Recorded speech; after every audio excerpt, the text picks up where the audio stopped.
morning once again. If you're just joining us, my name is Kiliki Hamutumwa, and I will be moderating or facilitating this session. Welcome to the Women in Trade dialogue, celebrating and championing the strides of South African women. Please note that your mics and camera have been disabled for participants. However, we encourage you to ask questions in the Q&A chat bar. I see we have people from Cape Town, Pretoria, KZN. So please feel free to comment and say hello in the chat bar. A few housekeeping. This session is recorded and participants' videos are switched on, as I've said. And please note that the Q&A will be at the end of each session. So please feel free to prepare your questions after each session. Right now, I will hand over to Nick Latta, the Economic Counselor at the British High Commission, Pretoria. Nick, over to you. Thanks, Kaliki, and thank you everybody for joining. In case anybody's wondering why I've just a slightly discombobulated head, it's because I can't get my head around the technology to put myself into landscape and therefore get the excellent background I was sent. I apologize, that's all on me. Again, thank you to everybody for joining, and particular thanks to Dr. Nonsiba Mashalaba from Women's Economic Empowerment at the Department for Trade and Industry and Competition, and to Anna Nguni at the Department for Small Business Development. As you'll see from our program, we also have brilliant, dynamic and successful women entrepreneurs talking about their export journeys, such as Shanaz Kanamea, founder of SK Botanicals, Linda Gieskes Musamba, founder of Suki Suki Naturals, and Saneli Simmons, founder of the Mall for Women and other businesses. And apologies to them because I'm almost certain to have mangled and mashed what your names should have sounded like. And thanks also to the chairs for our various sessions. That's Karen Bosman, the first session, Jill Atwood-Palm, second, and Veril Adele at the third. I started with thanks because this event is all about the people, and so it's important to recognize their contribution. But I also wanted to talk about what we're about today. I did a bit of research, and I think it's really striking that the global economy in the last 100 years has grown by a factor of 40. That's huge, driven entirely by trade. Today, 25% of all goods produced globally are exported. And so the simple question I would put to you as women in business is, do you want to leave all of this opportunity to men in business? That seems nuts to me. There's lots of evidence that when women run the businesses, the benefits and profits flow more directly to their families and communities. They're reinvested in the business, they're reinvested in education, they're reinvested in infrastructure, more than perhaps when men run the businesses. So there is a huge benefit to more women doing more business and, critically, more exporting and trade. I'm here as a representative of the British High Commission, based in Pretoria, and we are all about supporting this critical part of growth for South Africa. That's why I'm here. That's why my colleagues, Kaliki and George and others from the Trade Forward Southern Africa have organized this event in order to enable and support you to grow your businesses. There's lots of evidence that what really helps women build their businesses is a combination of the technical skills, the advice and the support, but critically, the mentorship and inspiration that comes from hearing how other women have done it successfully. So that's what that's a critical part of what today is about. I'd like to add, though, that this is not simply a UK government initiative that we do to South Africa. It's a partnership with South Africa, South African entrepreneurs, brilliant NGOs like the Future Females Business School that you'll be hearing from as well, and critically the South African government, who have announced their own plans to develop a gender-sensitive trade policy. So the next 4 hours, this is what we're going to be talking about. And at the end, I hope you will leave the seminar with classically 3 clear conclusions. Firstly, that business and trade is for women like you. Exporting offers great opportunities for your business to grow. Secondly, that the British government cares passionately about this agenda and has a number of programs and initiatives to help you grow your business, because we want to support South Africa's economy to grow sustainably, creating new jobs for its citizens. And lastly, that you should connect with us through social media, particularly as a means of connecting in with all of these excellent things that we do. Thank you very much for your attention and good luck with this morning. I look forward to the excellent discussions that will follow. Back to you, Kaliki. Thank you so much, Nick, for that warm welcoming. 3 things to take away: business and trade is for women like you. British government is passionate about this agenda of supporting women in trade, and connect with us on all our social media platforms and other platforms. So the next session will kick off with an exciting topic: the role and ambition of South Africa's trade policy. It will be led by Karen Bosman. Karen, are you there? Good morning. Yes, you yes, are. I am. Please take it away. Thank you. Thank you very much, Kiliki. Good morning, everybody. Welcome to the first panel of the morning. I'll be the asker of questions and facilitator of discussions for the next half an hour of your life. As mentioned, my name is Karen Bosman. I'm the Strategic Research and Public Affairs Manager at Wesgro. Wesgro is the Western Cape Tourism Trade and Investment Promotion Agency. So the topic for the discussion is the role and ambition of South Africa's trade policy. And then, of course, in particular, the focus is going to be on the critical role that policy plays in advancing women's economic empowerment, and especially their participation in export trade. So, seeing as I'm not the one that has any of the answers, I thought that I would share some of my questions with you that I have in relation to this topic. As a bit of an opener, it's not the questions that are going to be answered, but specifically, but this is just to channel my own thoughts in terms of what I would like to take away from the discussion. So I was thinking, what exactly is policy, and why do we have policy? How and for who do we make policy? What are the objectives of trade policy? What tools do we use to achieve our policy objectives? Why in particular do we want to empower women to trade across borders? Why do we need to differentiate sometimes in trade policy between genders?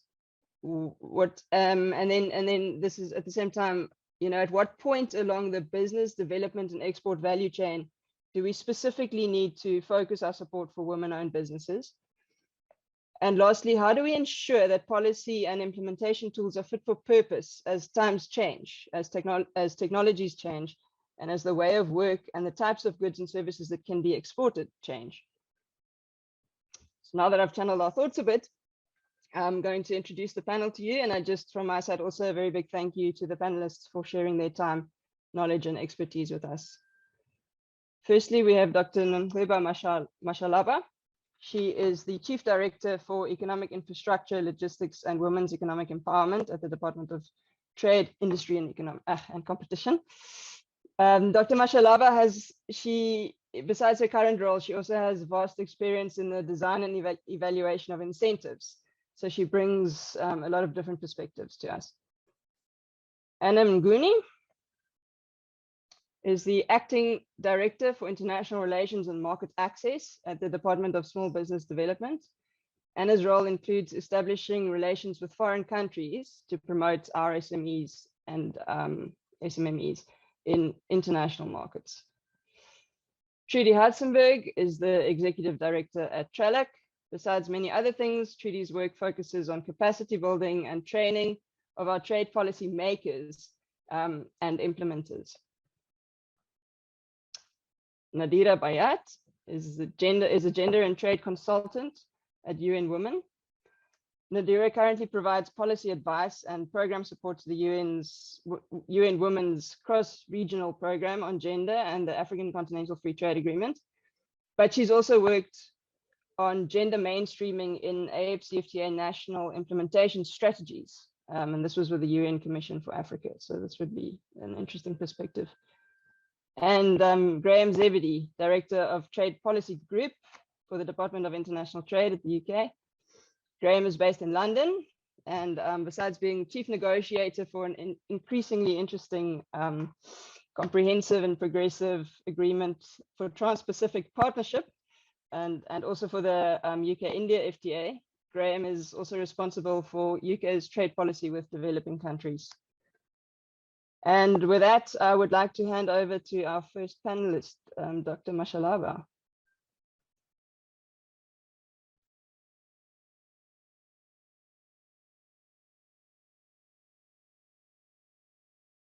Dr. Mashalaba, you're on mute still. Apologies for that. Good morning, all, and thanks, Karen, for that brief introduction. As you have heard, one of my functions within the Department of Trade and Industry is to drive women economic empowerment. And basically, I'm placed in a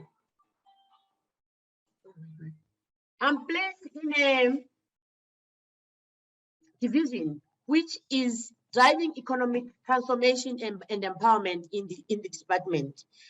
My division is called Special Industrial Development and Economic Transformation. And as a department, the department is seen as the key driver of economic transformation and empowerment, as well as inclusive economy, because we are a custodian of the BEE Act, and we implement the BEE Act, which is the key legislation for the whole country to drive transformation and inclusive economy. So my brief contribution to the conversation is going to basically look at the three areas that we do as a department that drive us, which are the instruments. Number one is what legislation and policies that we have that drive women economic empowerment generally. We have the BBBE Act, which basically in its focus is also focusing on empowering women by opening up markets for women, by enhancing economic participation, as well as assisting them to grow the current enterprises or new enterprises and increasing their access to opportunities as well as resources, infrastructure, and skills.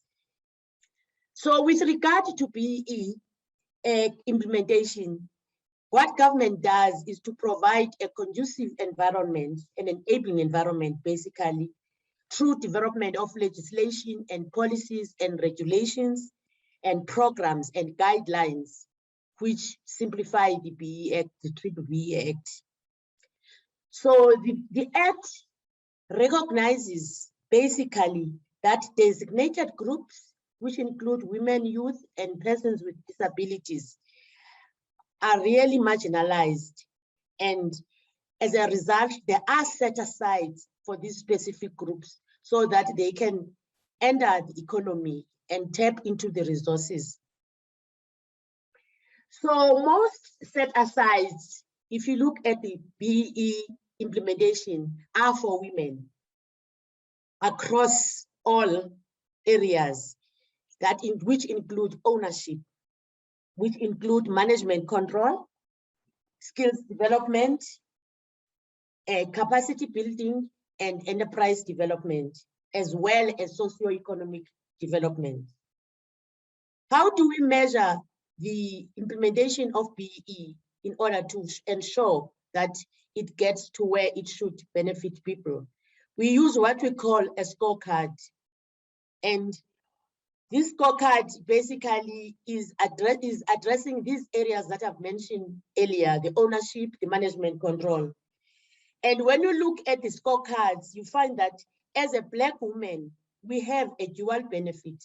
Number one, we benefit by being a Black because That's what the Act addresses. And then the set-asides, there are specific set-asides for women that in many instances that make that dual benefit for women. So what are the problems? Well, one example that I will give that simplifies the benefits that women get from the BE Act is the ownership. If you look at the ownership scorecard, there are 25 points in the scorecard for ownership, but the 4 points are set aside for women, just for women, besides being Black. And also in the enterprise and supplier development scorecard, there are set asides for women. We find that the objective of this supplier and enterprise development basically is to increase and strengthen local procurement. So in that area, in that scorecard, there are 4 points again that are set aside for women to enhance women empowerment. So overall, in the 40% procurement scorecard, we find that there are 25 points.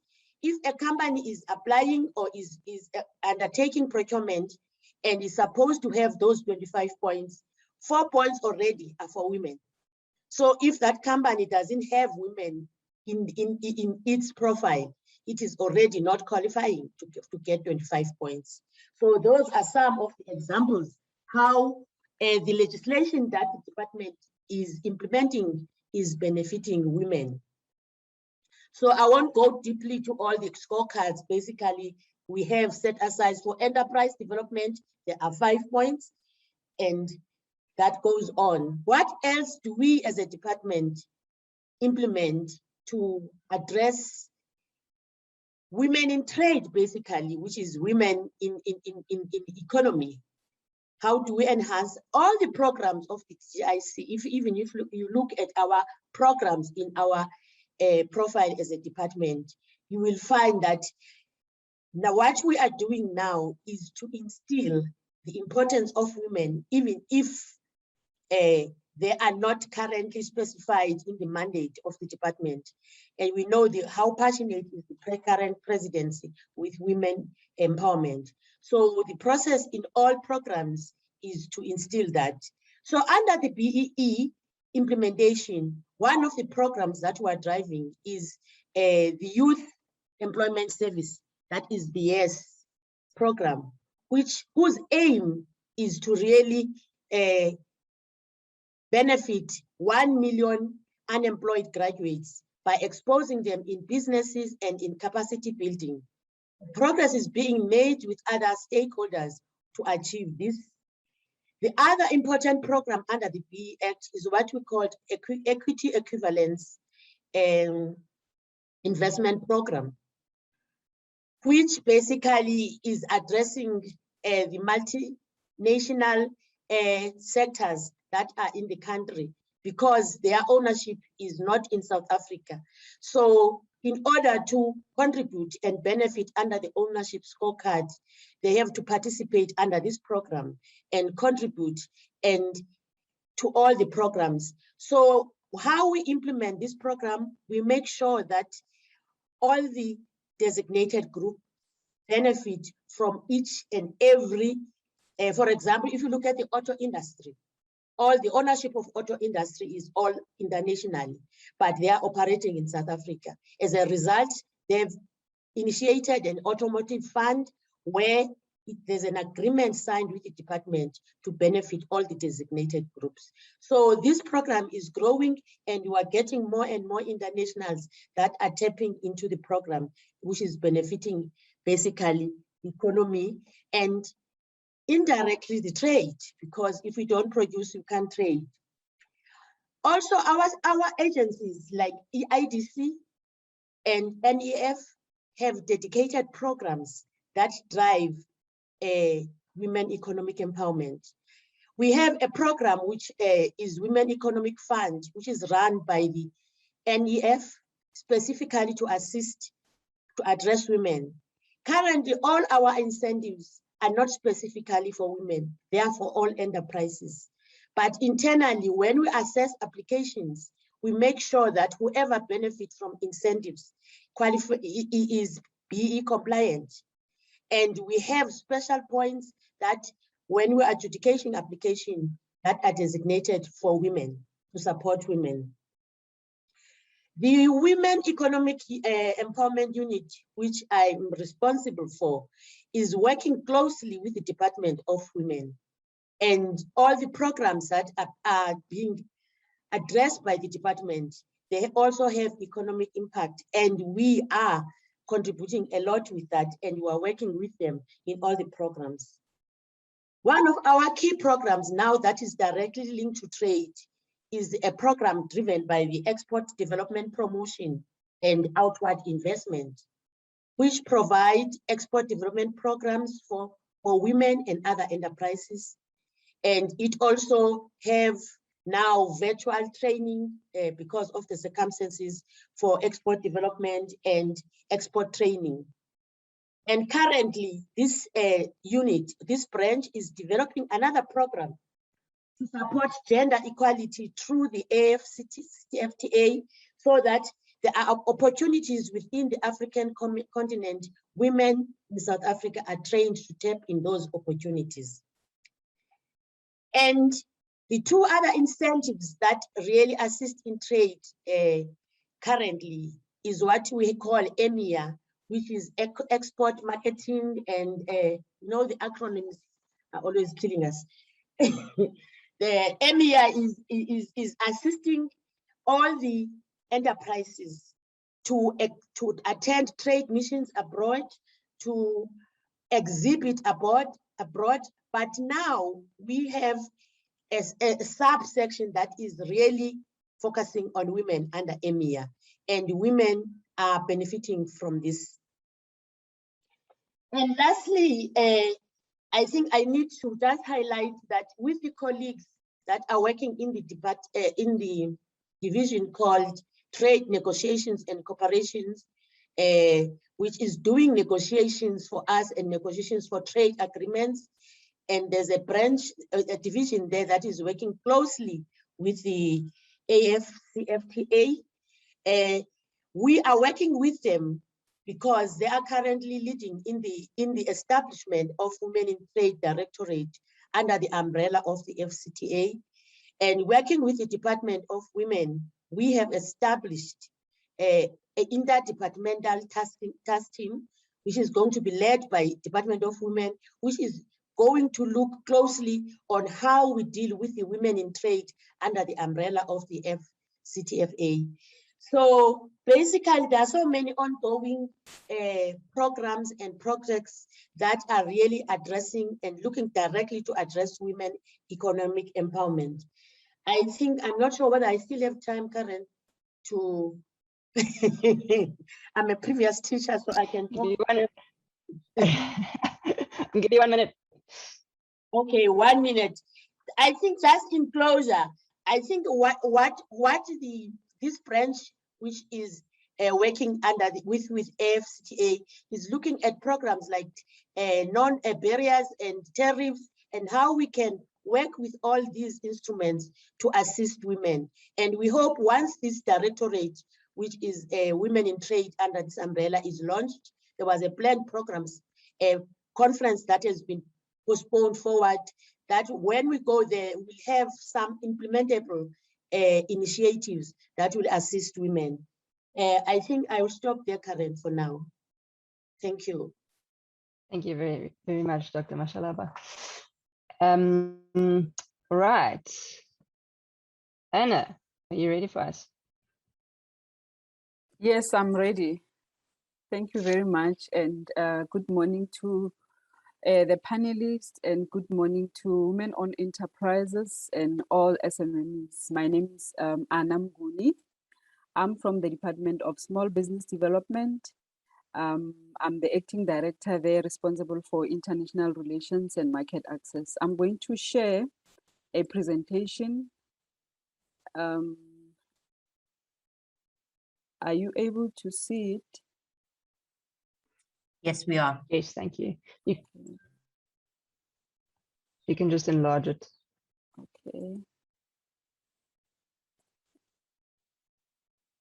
Thank you very much. I'm going to take you through the Department of Small Business Development International Relations Strategy Policy and Framework, which was developed to support SMMEs, including women-owned enterprises. On the contents, we have the purpose of the presentation, legislative framework, background and introduction, our priorities, programs, and key policy actions. As the department, we have agencies, two agencies that are reporting to us, which is Small Enterprise Finance Agency, responsible for development finance, and Small Enterprise Development Agency, responsible for business development support services. So these are the two agencies that are implementing many of the programs that the department is developing. The purpose of this presentation is to raise awareness of this policy to women-owned enterprises and stakeholders.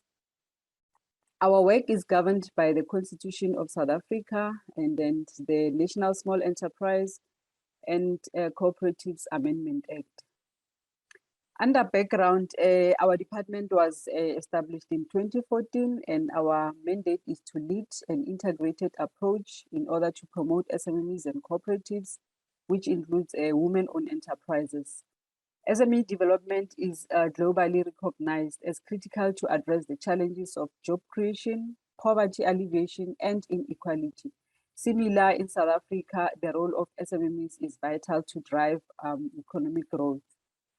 Our department developed this framework to improve and optimize the SME ecosystem and support internationalization. The critical success factor is institutional innovation, resource allocation, and effective coordination across government.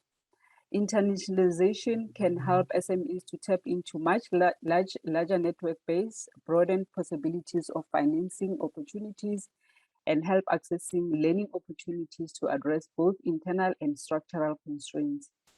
The framework is premised on the basis that in order for SMEs to participate and benefit from international markets, South Africa must develop interventions and support systems to build a critical mass of competitive and export-ready enterprises. The African continent is the centerpiece of South Africa's foreign policy, which is coordinated by DECO. Therefore, our policy places an importance on the African markets. The conclusion of the African Continental Free Trade Agreement presents great opportunities for SMEs to participate in cross-border value chains. And continuing on the presentation is that the engagements and collaboration with stakeholders is very key.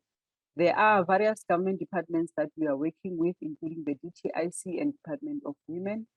And in all our programs, we are mainstreaming youth, women, and people living with disabilities.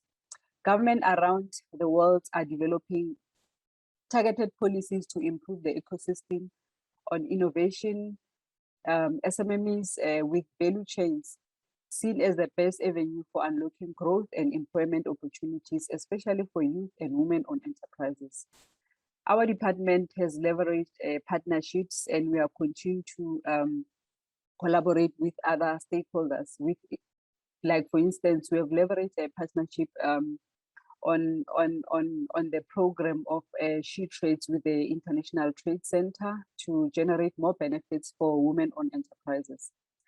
We feel that addressing gender inequality in the process of improving the performance of SMEs will promote women-owned enterprises mainstreaming in the broader economy. The starting point is to improve and optimize the ecosystem within which SMEs operate as the basis for enhancing their international competitiveness. Creating an ecosystem that supports SMEs is very critical because it will address low growth, high unemployment amongst youth, especially women-owned enterprises. Efforts to support SMEs will need to pay particular attention at the needs of youth and women-owned enterprises. The priorities of the strategy is to support SMEs in their efforts to expand their footprint in the international markets, including Africa and globally. The department supports SMEs for export readiness through the CEDA Export Development Program, whereby they run workshops and trainings to support SMEs.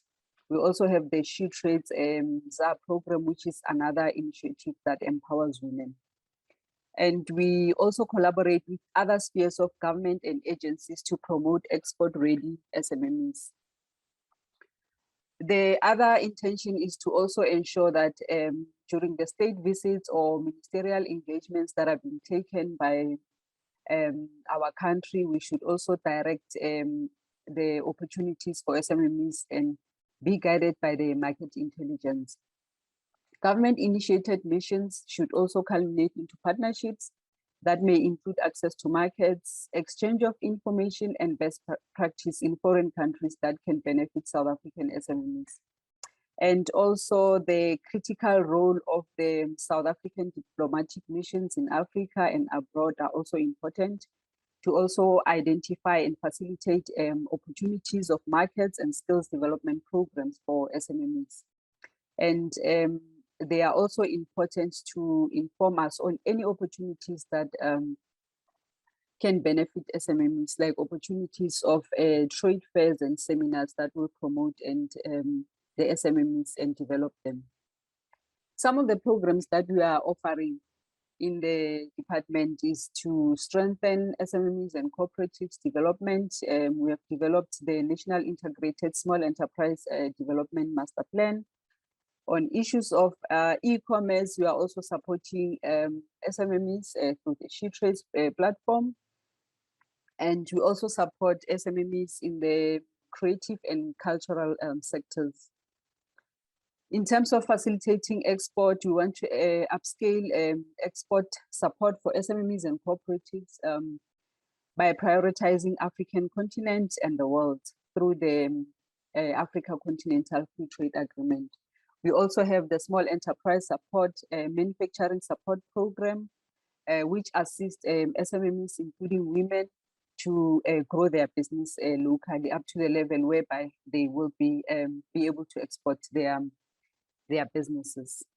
In terms of the economic infrastructure, it's a collaborative effort with other government departments and entities which aims to provide the informal, micro and small businesses with good quality, accessible and affordable infrastructure, in particular ITC, transport and storage. We also have a program called the Township and Rural Enterprise or Entrepreneurship Program, which is a dedicated program to transform opportunities in townships and rural areas and into productive business ventures. So in this Township and Rural Enterprise Program, we have the Automotive Aftermarket Support Scheme, Bakeries and Confectionaries Business Support Scheme, Clothing and Textile and Leather, Hairdressers and Personal Care, Artisanry, Fruit and Vegetable Hawkers, Chisanyama and Cook Food. So those are the programs that you can find in this program, which can be found in our website. Under key policy actions, what we would like to do is to leverage on the existing multilateral platforms to benefit SMEs, including women. Multilateral platforms such as your BRICS and the ACFTA and others.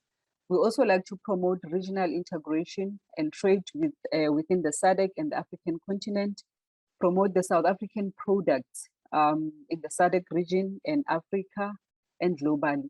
And we'd also like to promote economic diplomacy through active participation of the DSBD in state visits and proactively undertaking technical missions to select countries whereby we can get opportunities for SMEs.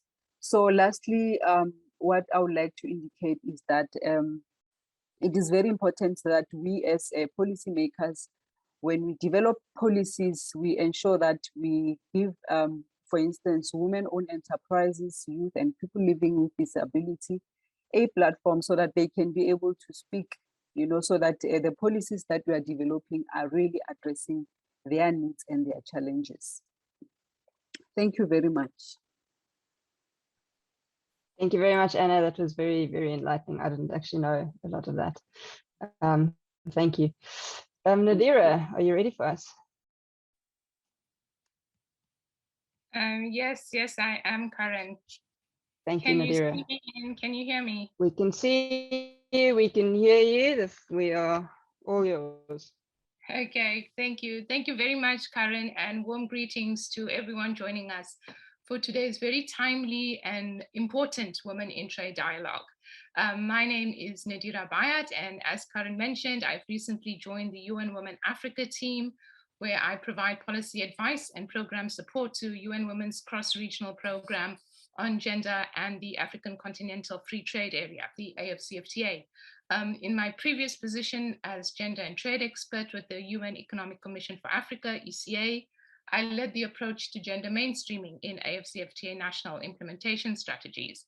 And I was also with the South African government for over 12 years and have worked closely with colleagues at the British High Commission in my capacity as program director at Global Economic Governance GEG Africa, which was a UK government-funded policy research and stakeholder engagement program created to advance African development priorities in global economic governance fora.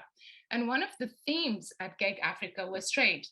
And I'm really delighted to be among old and new colleagues and friends today, including Dr. Mashalaba, and really to be part of today's discussion that has an exclusive focus on the powerful role that trade can play in unlocking gender equality and women's economic empowerment that is central to inclusive economic growth and sustainable development.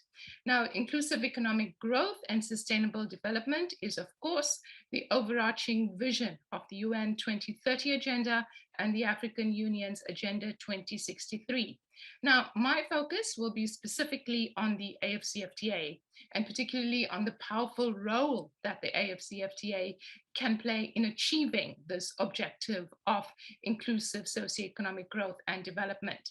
Now, I don't think that there's any one single means to advancing women's economic outcomes in and through the AFCFTA. This objective can be achieved and should be achieved through various ways. That includes through a dedicated protocol on women in trade that is being led by the AFCFTA Secretariat in Ghana, supported by UNDP, that is helping to solicit the views of women in trade on the ground at the country level, and UN Women, who is assisting with an online regional survey to understand the challenges and opportunities that women and women-led businesses face in the establishment of the AFCFTA. There are also significant opportunities going forward for women to now and going forward, for women to lead in the discourse on gender sensitive and inclusive provisions as part of negotiated outcomes for AFCFTA protocols on intellectual property, on competition policy, on investment, and on e-commerce. And then there is making women's economic empowerment an intrinsic component of inclusive AFCFTA implementation. And that's really what I'm going to be focusing on for my 8-minute, I believe, current intervention. So to better understand how to make women's economic empowerment an intrinsic component of inclusive AFCFTA implementation, which in turn responds to this question on the role of the AFCFTA and the role that it can specifically play in unlocking gender equality and women's economic empowerment, we first need to very quickly understand what are the opportunities for women in the AFCFTA. So very, very quickly, and we have literature available, and I'm very glad that my colleague Nadia Hasham, who's at the African Trade Policy Center heading the Gender and Trade Portfolio at UNECA, is joining us and can also assist with sharing some of the work that ECA has done in this area.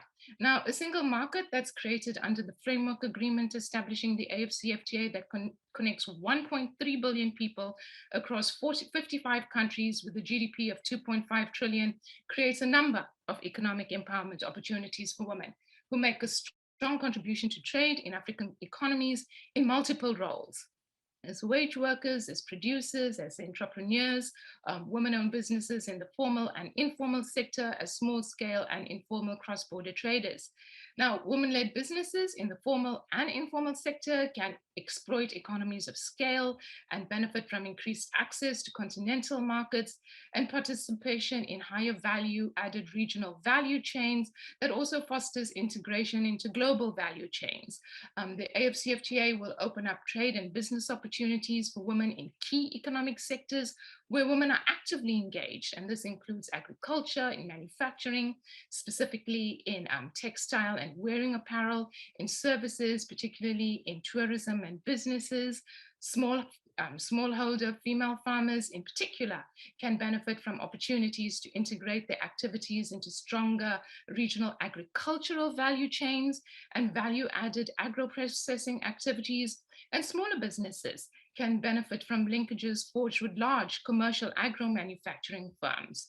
The AFCFTA is also going to drive industrialization, and in so doing, it's expected to drive the expansion of more labor-intensive manufactured goods. And this in turn provides new opportunities for female employment in traditionally female-dominated sectors, as well as in more capital-intensive and high-productive sectors. Liberalization of services trade has the potential to generate decent jobs and productive employment, particularly for women who often remain segregated in low-skilled and low-paid services subsectors, and that includes tourism. Now, the AFCFTA can be a powerful catalyst for Africa's digital transformation, and we've seen this particularly during COVID. And as a driver of intra-African trade, digital technologies that include e-commerce have massive potential to advance women's economic independence and financial inclusion. And of course, women who constitute the majority of informal cross-border traders can also benefit through the implementation of simplified trade regimes as a very creative and innovative trade facilitation instrument that can serve as a catalyst for small-scale cross-border trade. Now, there are tremendous opportunities inherent in the AFCFTA, but these gains will not be automatic. The AFCFTA is a continental agreement, but implementation takes place at the national level. It takes place in country. So AFCFTA market liberalization will have implications for women's economic participation through changes in the relative prices and resulting changes in the sectoral composition of economic activity. And at the same time, these deeply rooted gender inequalities and various systematic constraints to the economic empowerment of women will place women at a considerable disadvantage and will affect their participation in the AFCFTA. Now, as AFCFTA state parties, that include South Africa, turn to the hard work of implementing the AFCFTA agreement, state parties need to ensure that inclusivity is placed at the heart, at the core of implementation. Now, inclusive AFCFTA implementation requires a very focused, a very targeted approach that makes women's economic empowerment an intrinsic component of inclusive AFCFTA implementation. And of course, AFCFTA national implementation strategies and action plans have been identified as a means through which to ensure the strategic approach to exploiting the potential benefits of the AFCFTA agreement while preparing for potential risks. And UNECA has really prepared extensive material on how to support the process of the design of AFCFTA national strategies and to operationalize this approach to inclusive AFCFTA implementation. And governments are preparing these national strategies alone and in collaboration with other partners. That includes UNECA. So really, and it's incredibly important to ensure that as part of the design of AFCFTA national strategies, that there is a concerted effort to mainstreaming gender consideration into these strategies. Now, in the main, the process of gender mainstreaming really requires assessing and responding to the differentiated implications, because there will be different implications for women and men arising from AFCFTA market liberalization. And the point of departure is really that AFCFTA market liberalization is not going to be beneficial to all African women. Indeed, it can impose upon them additional burdens and risks, taking into account prevailing gender inequalities.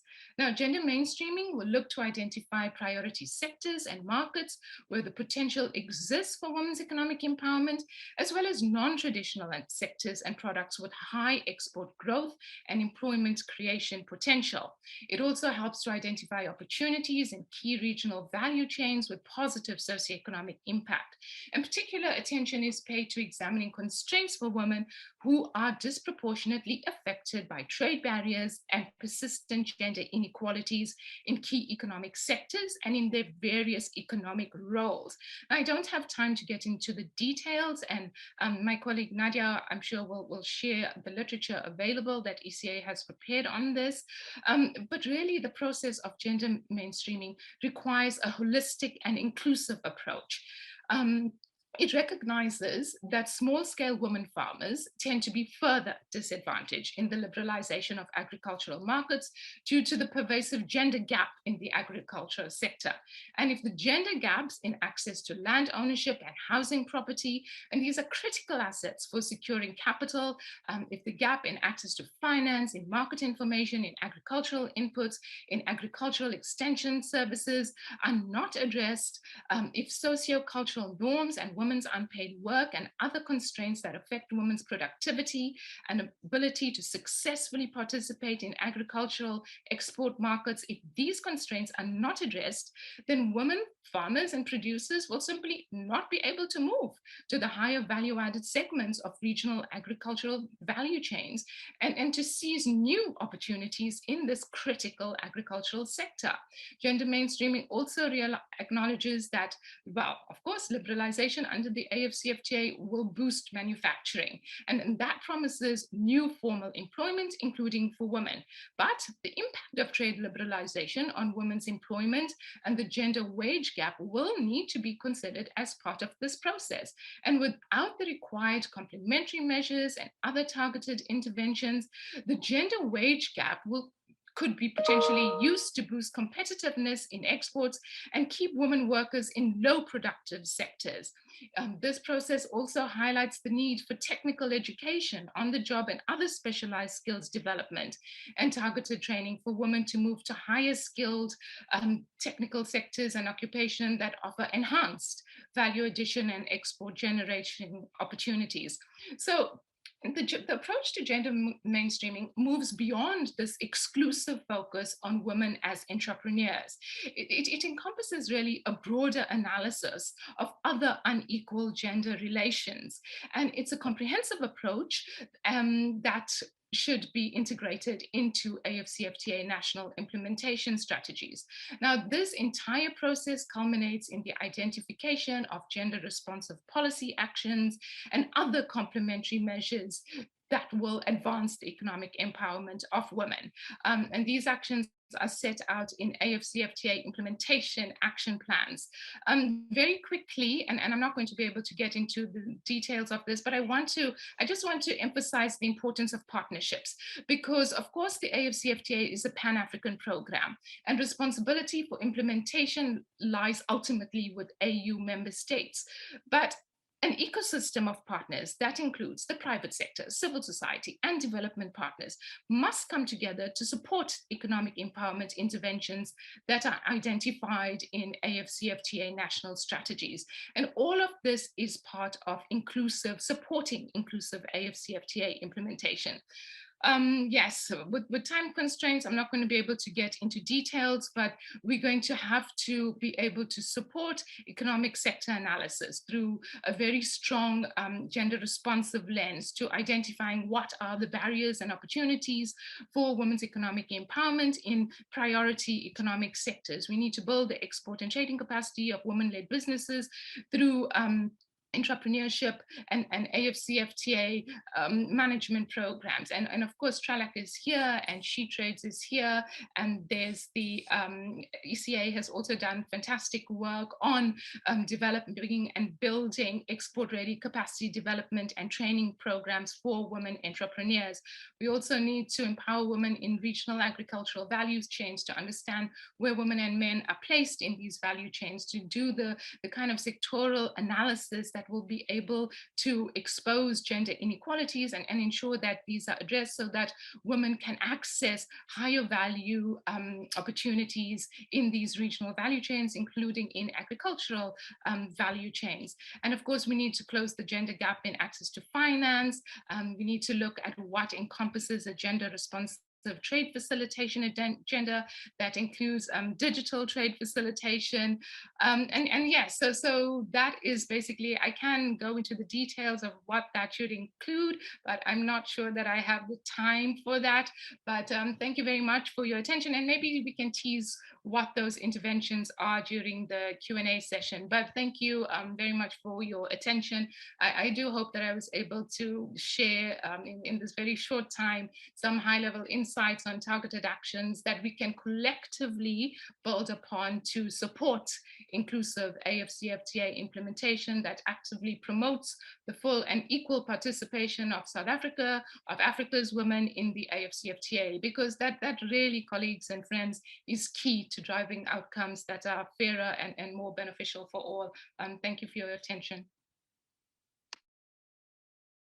Thank you very much, Nadira. That was a lot of information. And I definitely look forward to teasing out some of the details on those interventions. We'll come back to you, don't worry.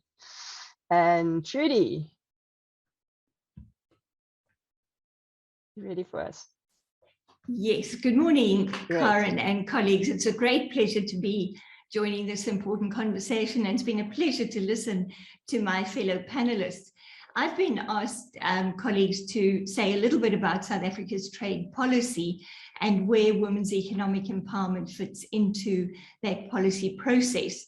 Nadira shared with us the details, the development of the African Continental Free Trade Area, and of course the negotiations of this very important continent-wide free trade area form an integral part of our trade policy strategy. But let's go back to some of the basics about trade policy in making in South Africa. And of course, when we take a look at women's economic empowerment in the context of trade policy specifically, we've got to focus not only on the substantive agenda, what does our trade policy state, what does it cover, what are the important imperatives, and what is the forward-looking trade development agenda, but also to take a look at the trade policy making process.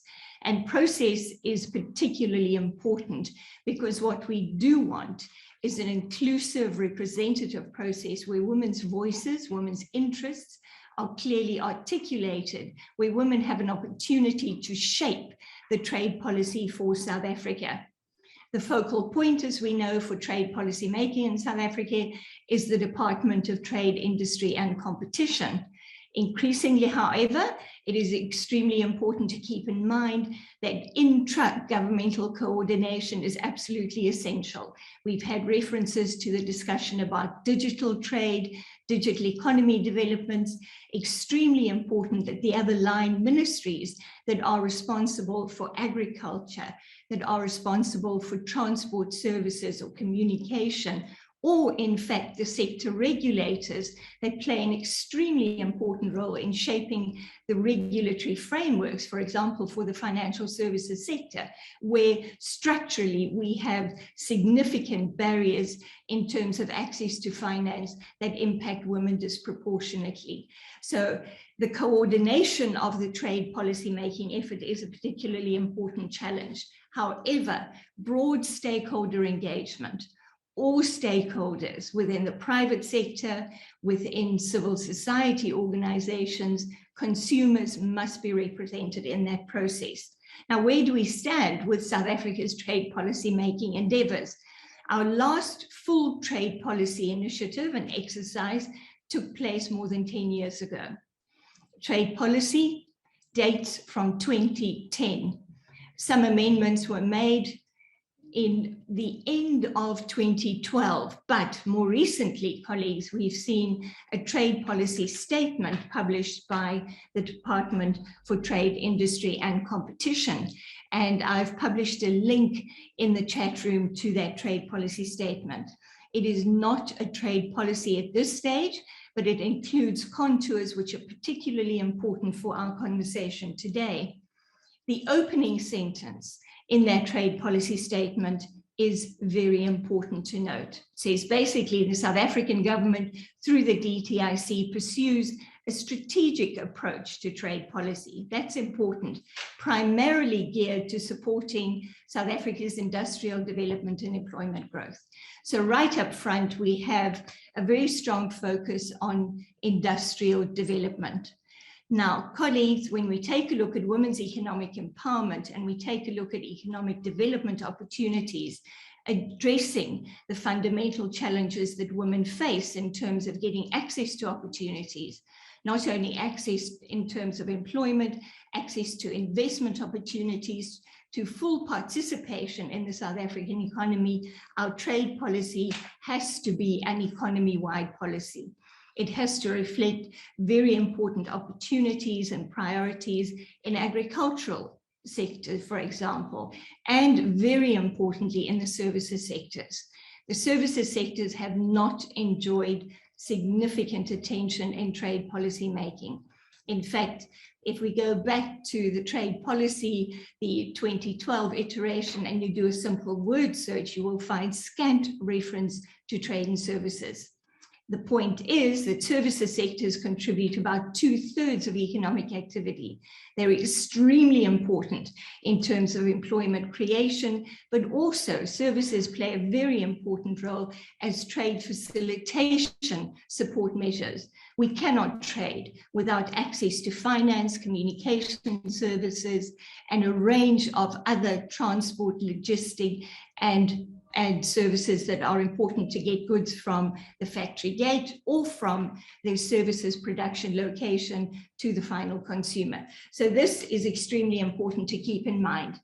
The other very important issue when we take a look at trade policy is the policy connectors. Trade policy on its own will not be effective in addressing women's economic empowerment. It is the connectors to other areas of policy, and these are extremely important to keep in mind. Competition policy, intellectual property rights policy, very, very important. The incentives that the DTIC offers, for example, are a very important stream of the overall package of policy for which DTIC is responsible. They are important. Where is a gendered approach to addressing some of the structural imbalances that impact women's access to those incentives, for example? Agricultural policy, extremely important, but we're also looking increasingly for guidance as to how digital policy, digital economy development imperatives, e-commerce policy, for example, will fit into the overall trade policy strategy. So this very important, that it has to be a forward-looking policy. The emphasis in terms of South Africa's trade policy at this stage, very much focused on core manufacturing. But without services and access to competitive services inputs, we cannot promote manufacturing competitiveness or agricultural competitiveness. Now, these connections have to play out in terms of effective policy coordination. So not only inputs into trade policy, but coordination between trade and the related policies, which are extremely important. The only one that is clearly articulated is the trade industrial policy connection, and that is certainly a lost opportunity in my view. The trade policy statement does place emphasis on women's economic empowerment, and it also references, for example, a policy that supports women, youth, and rural communities.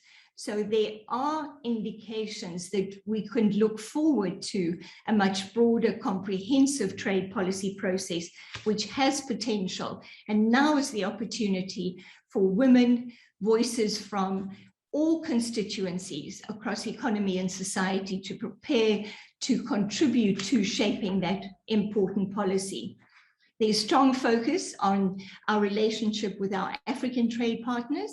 And as Nadira has indicated, this is particularly focused at this stage on the African Continental Free Trade Area. But South Africa also belongs to the Southern African Customs Union.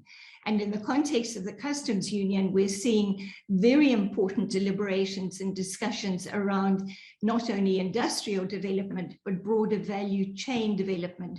And these really need to be subject to a gender lens analysis to find where the opportunities, but also where the constraints are for women in a regional context. At a SADC level, we also belong, of course, to the free trade area of the Southern African Development Community. There are a number of other protocols in addition to the free trade protocol, which deals with women's economic empowerment issues. To what extent are we leveraging those to provide trade opportunities within the SADC region? I think these are opportunities that are not fully exploited. A trade policy for a digital economy. This is certainly, there is a paragraph in the trade policy statement on this, but we've seen some discussion pre-COVID about the establishment of a working group involving all constituencies to shape a new approach to trade policy in a 21st century digital economy. Unfortunately, that has not made any progress whatsoever. There's also focus in the trade policy statement on the environment and sustainability. And green economy developments offer significant new opportunities for entrepreneurial development, for investment, but also for very innovative solutions to addressing what are fundamental challenges in our economy, which is still characterized by a significant carbon footprint. So when we take a look at South Africa's trade policy strategy, beyond the focus on the African continent, we have to keep in mind that our global trade partners are still particularly important. And we're, of course, in the company of some of those partners today. The United Kingdom, the European Union remains very important, the United States, China, India, and others. We don't have trade agreements with all of those partners. Notably China, for example. China has shown no interest yet in negotiating a trade agreement with South Africa and the SACU partners. What could that mean? Keeping in mind that if we take a look at our trade profile with China, it impacts significantly on a number of sectors where women will be very, very directly affected and are so already. At the multilateral trade level, there are very important developments on women and trade. And if we go back to the Buenos Aires Ministerial Conference, and one of the important outcomes is the establishment of a joint statement initiative, a working group on women's economic empowerment, trade and women's economic empowerment. South Africa does not participate in that working group. This is a missed opportunity. The reason we understand is that South Africa does not participate in plurilateral initiatives and negotiations. This is a working group at this stage, colleagues. We could be sharing and learning a great deal from our other trade partners, but also taking lessons to inform our own trade policy development. So I think this is certainly something that I would like to put on the agenda. Effective trade policy, Karen, I'm conscious of the time, is so important in the context of a broader discussion about the structural challenges that women face. And I want to give you one statistic that came through a webinar that I participated in recently. As many of you would know, non-tariff barriers have a very, very gendered impact. They impact women and men very, very differently. There are a number of platforms for notifying NTBs, and the NTB notification mechanism for East and Southern Africa, if one takes a look at a gendered analysis of the notifications of NTBs, 99% of those notifications are lodged by men. colleagues, this does not mean that women do not face any NTBs. Indeed, if one really takes a look, a lot of the survey work that UNECA and others have done, women are disproportionately impacted by customs and border restrictions and other forms of harassment even that take place at the border posts. But very importantly, if we are going to make trade policy which supports women's economic empowerment, that is responsive to the needs, the aspirations, the development opportunities for women, access to information is absolutely critical. And at this stage, colleagues, if you want to find information, for example, on the African Continental Free Trade Area or South Africa's position on particular issues, you will find it extremely difficult to get access to that information. Access to information is also critical when we implement policy. And implementation is a very dispersed activity. It is not only the role of the agency, which is the focal point, DTIC. So how do women get access to those implementation processes and the opportunities that trade policy can create? So a lot of work to be done when it comes to women's economic empowerment and South Africa's trade policy more generally. Thanks so much, Karen. Thanks, Trudy. I was about to implement some rules on you there. Thank you very, very much. Always fascinating to hear from you. Graham, I was told you're a good ally to the women, so we're very glad to hear a male voice as well. Yeah, no, thanks so much, Karen. Yeah, it's nice to be the only man on this panel, just to give concrete evidence that it's not only women who care about women's economic empowerment, for sure. In listening to the other speakers, I just found myself agreeing and nodding along, ticking on my page with so much of what they said. So there isn't time to go through all of it, but I was really encouraged actually by how common the approaches to this issue are between the UK and South Africa. Clearly countries with very different contexts, but there's a lot that we can learn from each other. And you know, I thought I already took away some really interesting points from what previous speakers said about what South African government is doing in this area, including supporting women and supporting small and medium-sized enterprises to benefit more from trade. So time is short. I would say, so I negotiate trade agreements and represent the UK in multilateral fora. Let me just say a little bit about that. In trade agreements, what can they do to support women's economic empowerment? Well, you know, one should be modest about the contribution of trade policy. It isn't going to be the tool which completely revolutionizes the opportunities for women. You have to do things, as previous speakers have said, in conjunction with a whole range of other policies, but nevertheless, they have their part to play. One thing that they can do is in trade agreements, you can facilitate the sharing of best practice between trade partners, so that through the context of a trade agreement, those countries can talk with each other further to work out how best they can work together to ensure that the benefits of the agreement are made available equally, if not more so, to women, to men. And that was the aim of our the Women's Economic Empowerment chapter that we concluded when I led the negotiation of a trade agreement last year between the UK and Japan. And so why have these things in a treaty when they're really just about cooperation? Well, partly it's showing that you take something seriously to put it in a treaty.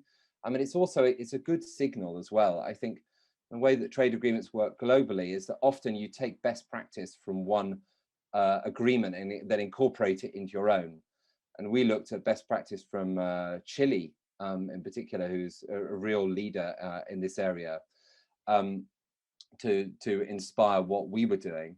I think we're going even further in negotiations that we currently have ongoing with Australia and New Zealand to have even more far-reaching women's economic empowerment chapters in those agreements, which we hope will both give real, concrete benefits to trade between the UK and those countries, but also serve as an example to others, so that over time we ratchet up the standard in this area and improve it further.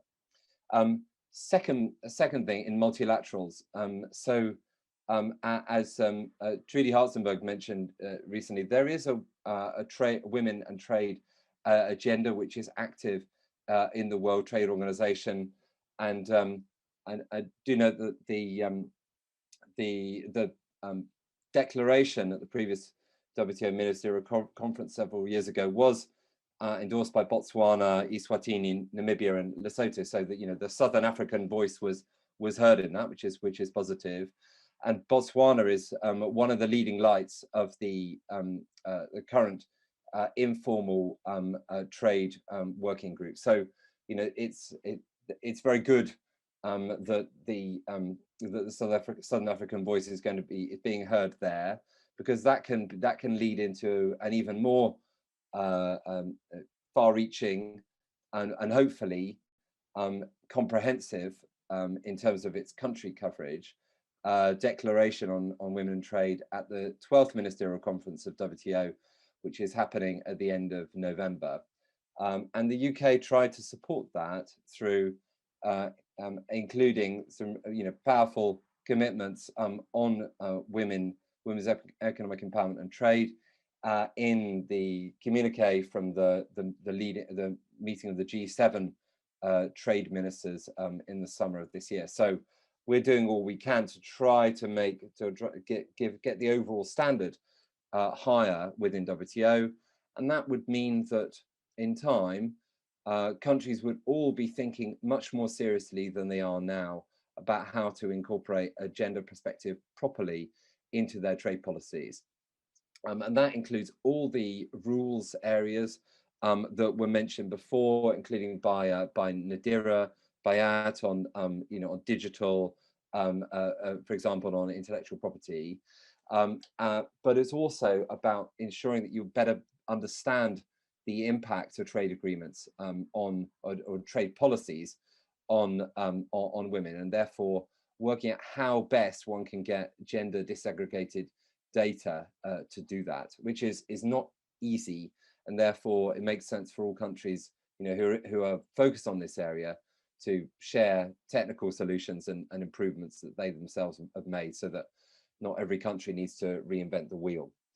The third thing that we're doing is giving more direct support through our programs. The She Trades program has been mentioned by several speakers, which is great. So the UK has a long collaboration with the International Trade Centre for that program. We have a branch of that, which is She Trades Commonwealth, which has helped a lot of women break into international trade, because, as was mentioned earlier, it's not easy, and you need to. There's a lot of rules and regulations that you need to understand, which need, of course, to be further simplified. But before they are, then people certainly need help, and women need disproportionately more help because of those various deep-rooted factors in society which make their participation in international trade harder than it is for men. So I will leave it there in the interest of time, Karen, but thank you very much. Thank you very much, Graham. That is, yeah, there's a lot of work to do, but I'm very glad to hear that it's on its way. The first question we got is, I'd like to direct at Dr. Mashalaba and possibly also Anna, if possible. But first, Dr. Mashalaba, have you conducted research to identify the barriers that women perceive at reducing their potential to start a business and trade? What are the main barriers to trade? What are the main barriers to women's economic empowerment in trade?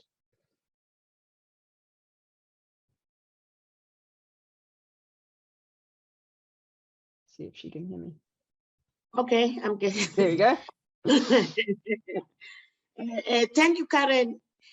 I think my experience as a monitoring and evaluation leading for incentives specifically in DTIC, we have done a lot of evaluation, research, not specifically on the women economic empowerment, but on how our incentives really address women issues. Hence, we are now embarking on a program that all our incentives must have that gender lens and address all the issues. So I don't remember, I have to consult my colleagues which are really dealing with trade specifically, if there's a specific one that is relating to trade. But when it comes to women empowerment, there's a lot of research that we have done, and we are doing research to assess our internal tools and instruments, whether they're addressing women economic empowerment. Hence, my presentation basically was trying to dwell more on the BE implementation, which arose because we found that all the programs that are within the DTI are for general enterprises, everybody benefit. But because government priority is now transformation and inclusive growth, and is using the Act as one of the key instruments. So what are we doing about that? And I've specified some key areas about the points that are specific to women. So a lot of research has been done, to summarize, but not specifically on women in trade. In my understanding, I'll have to find out, but we are using our instruments, internal instruments, to put a gender lens in all our programs that we are embarking on as a department. Thank you.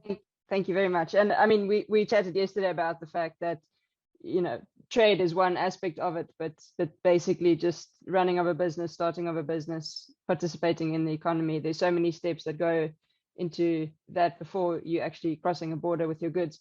So good to hear that from you. Thank you. Anna, do you have anything to add from the department side?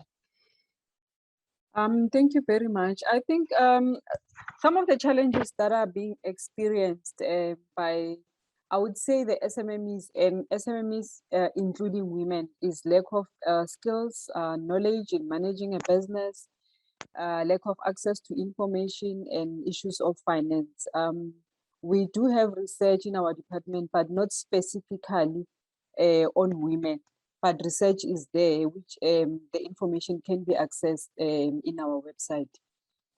With regards to research specifically on women, it's something that the department will be looking at. Thank you very much. Thank you, Anna.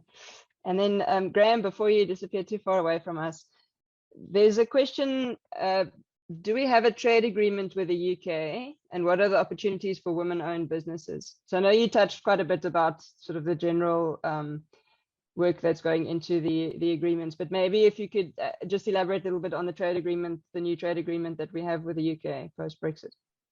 Yeah, that's right. So since the 1st of January this year, there's an agreement between the UK and the Southern African Customs Union plus Mozambique, which of course includes South Africa. And that is very, very similar deliberately to the EU agreement with SACU plus Mozambique. So to keep continuity during as Brexit happened.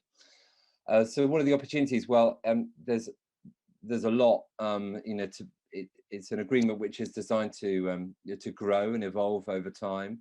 There's a lot of collaboration between the UK and SACU, which will, you know, increasingly make it easier to have trade and investment in both directions. Through, for example, you can have further collaboration on standards for agri-food products, for example, so that, you know, we can make it easier for you know, in both directions for both sides to meet the standards of the other, so they can actually sell their products there. But it's a big topic. But yeah, the important thing, I think, is that the relationship is there and the platform is there to, you know, resolve differences quickly and efficiently. Thank you very much. And as has been said a number of times, the access to information is also there. I mean, if one thing the UK government really has been amazing in terms of putting out information, especially that's easily accessible, easily understandable.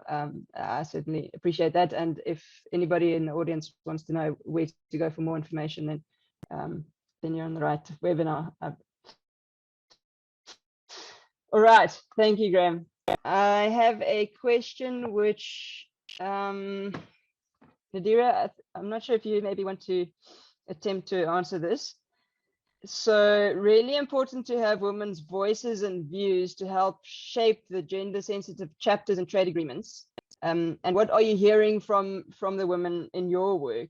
Is this something that you could maybe speak to? And then of course, looking at what opportunities there are in the AFCFTA, how do you shape the implementation of the AFCFTA or AFCFTA to bring in these specific challenges, sensitivities?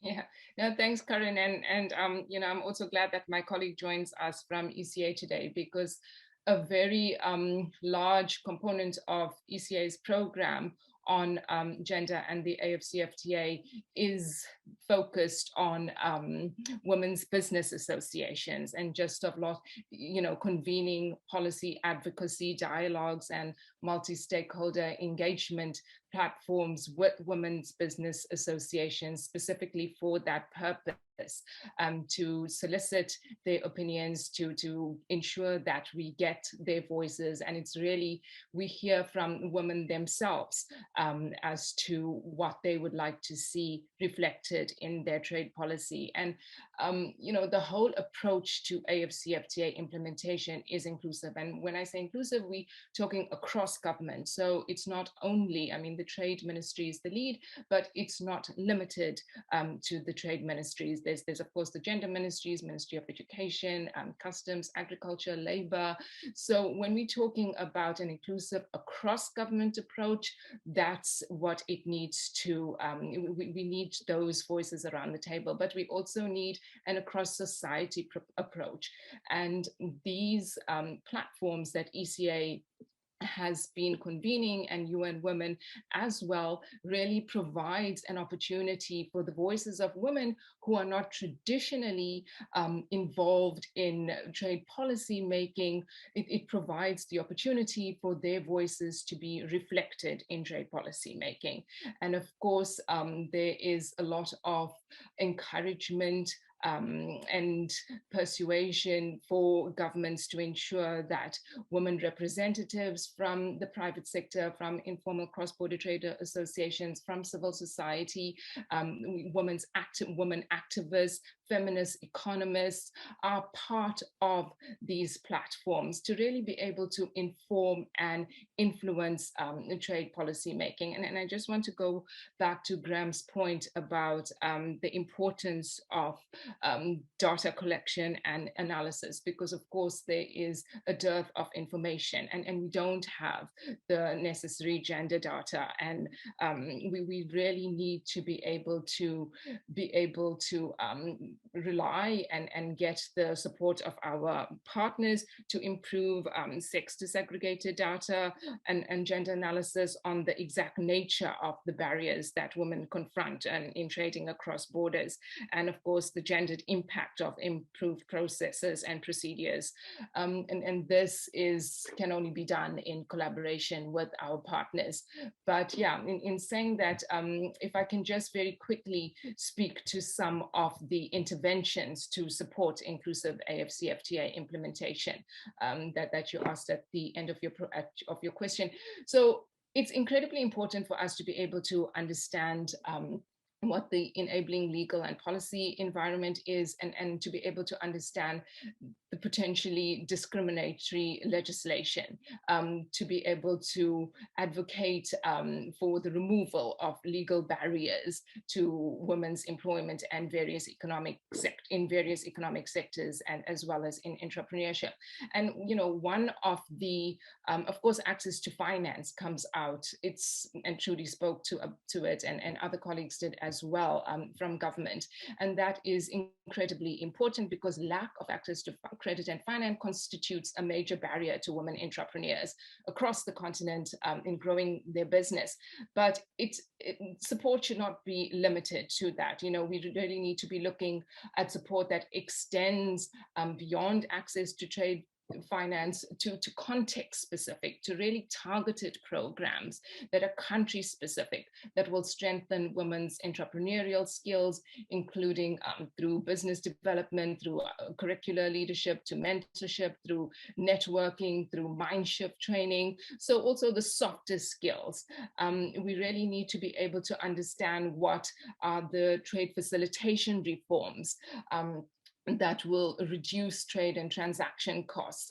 You know, AFCFTA specific digital trade facilitation measures such as single windows, electronic certificates of origin, automated processing of trade declarations, and these can help to address some of the border management challenges that disproportionately impact female traders, and that Trudy spoke about. And, you know, small scale women traders in particular can benefit from these cashless cross-border payments through mobile banking systems and other digital solutions that will limit the risk of their physical contact and harassment and bribery and corruption and confiscation of goods at the border. And again, some good publications from ECA on that.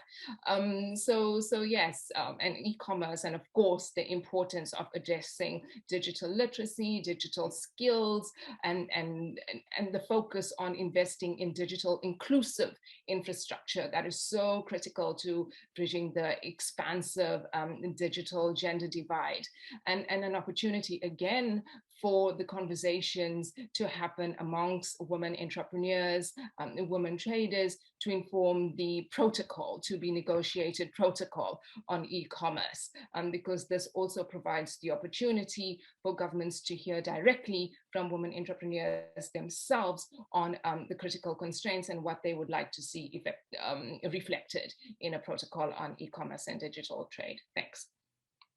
Thank you very much, Nadia. That was a very comprehensive answer. Trudy, I'm not going to let you go without a question as well. Based on what Nadia has been saying and based on your experience and the work that you do, obviously, you know, we've spoken about women in trade, we've spoken about women in terms of sort of actually getting involved in the work that Nadia does and the AFCFTA work, and so, you know, we're in a unique position now where women are actually able to help design these frameworks within which we trade and design the rules and regulations of international trade. You know, it hasn't always been like that. So I think my question is multifaceted. One is sort of, you know, the why is it important to have women in those sort of positions of thinking about how we do this? But maybe a more practical question for right now is, how can the women on this, or everybody on this webinar, who are trying every day to export their goods across borders and are running into challenges, how can they get involved at a sort of policy discussion level? Are there platforms for them to take their grievances to? You know, how do we get that feedback going? And is it working at the moment? Are people participating? Is it not? Do we need to work on that? Thanks very much, Karen. The first question is really one of those foundational questions. Why does it matter? And there are obviously issues around economic justice, but fundamentally, there's also an economic imperative. If we take a look at Africa and South Africa's demographics, women matter whichever way we look at it. And if we take a look at a gendered analysis of women's contribution to the South African economy, and you can use any economic indicator you like, it is enormously important. And to be honest, we are still operating below potential. And I think that's particularly important to recognize because of the structural constraints that women face. We've talked, I think, extensively about access to finance, but it's not the only constraint. The constraints are actually embedded in our economy and society from way before that. So access for girls to educational opportunities. We've talked about the digital divide and digital literacy. This is where we've got to start. So if we want to truly reap the benefits of what is not only just to do, and that for me is absolutely critical, but would also make sense if we are serious about inclusive, sustainable economic growth, and even more importantly, development outcomes, then we have to address these issues. There's only so much that trade policy or trade agreement can do. We have to go back to the foundational challenges, and those are pervasive, they're economy-wide. And we can start addressing some of these issues by recognizing that if we take a look, for example, at South Africa's trade policy or at a particular trade agreement, we often find focus on women in sectors where they are currently perhaps in a majority. So often we find reference to the clothing and textile industry. We should not be painting women into particular sectors or roles in the economy. That way we are perpetuating the structural challenges that we're talking about, in some cases rather glibly. So it really is back to basics, addressing the fundamental challenges that have a very important gender dimension.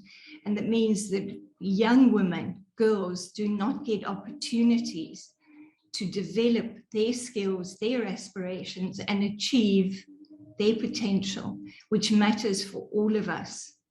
I think if we take a look at the gender contours of unemployment, South Africa's unemployment at staggeringly high levels, and those are the official statistics, real unemployment, so much more than that. A gendered analysis of unemployment of all these economic indicators. Tax policy, for example, we started with a women's budget in the early 1990s. Significant work has been done there. We don't have the equivalent analysis in many other policy areas, trade included. So there's a lot of work that has to be done there. When it comes to identifying the challenges that women face specifically as far as trade is concerned, and if we focus on cross-border trade, and we've had some reference to customs and border management issues, for example, the particular challenges that women face require particular responses. And unfortunately, even in the AFCFTA at this stage, we have no discussion around a practical agenda to support women when it comes to, for example, getting access to a simplified trade regime, to getting access to customs and border management processes at a border post where we have separate queues, where we have facilities for women with children, and so on. So that really has to be factored into the very practical agenda.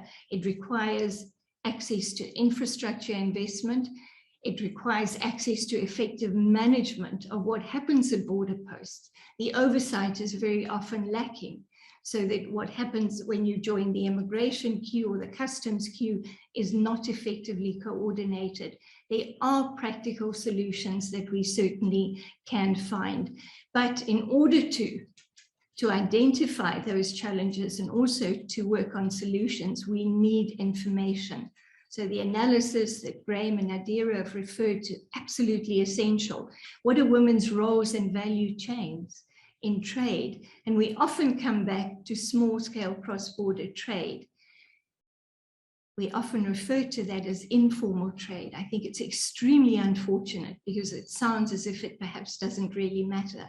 But small-scale women traders and the impact that they have directly on food security, on livelihoods, not only on border communities, is absolutely critical to our development outcomes.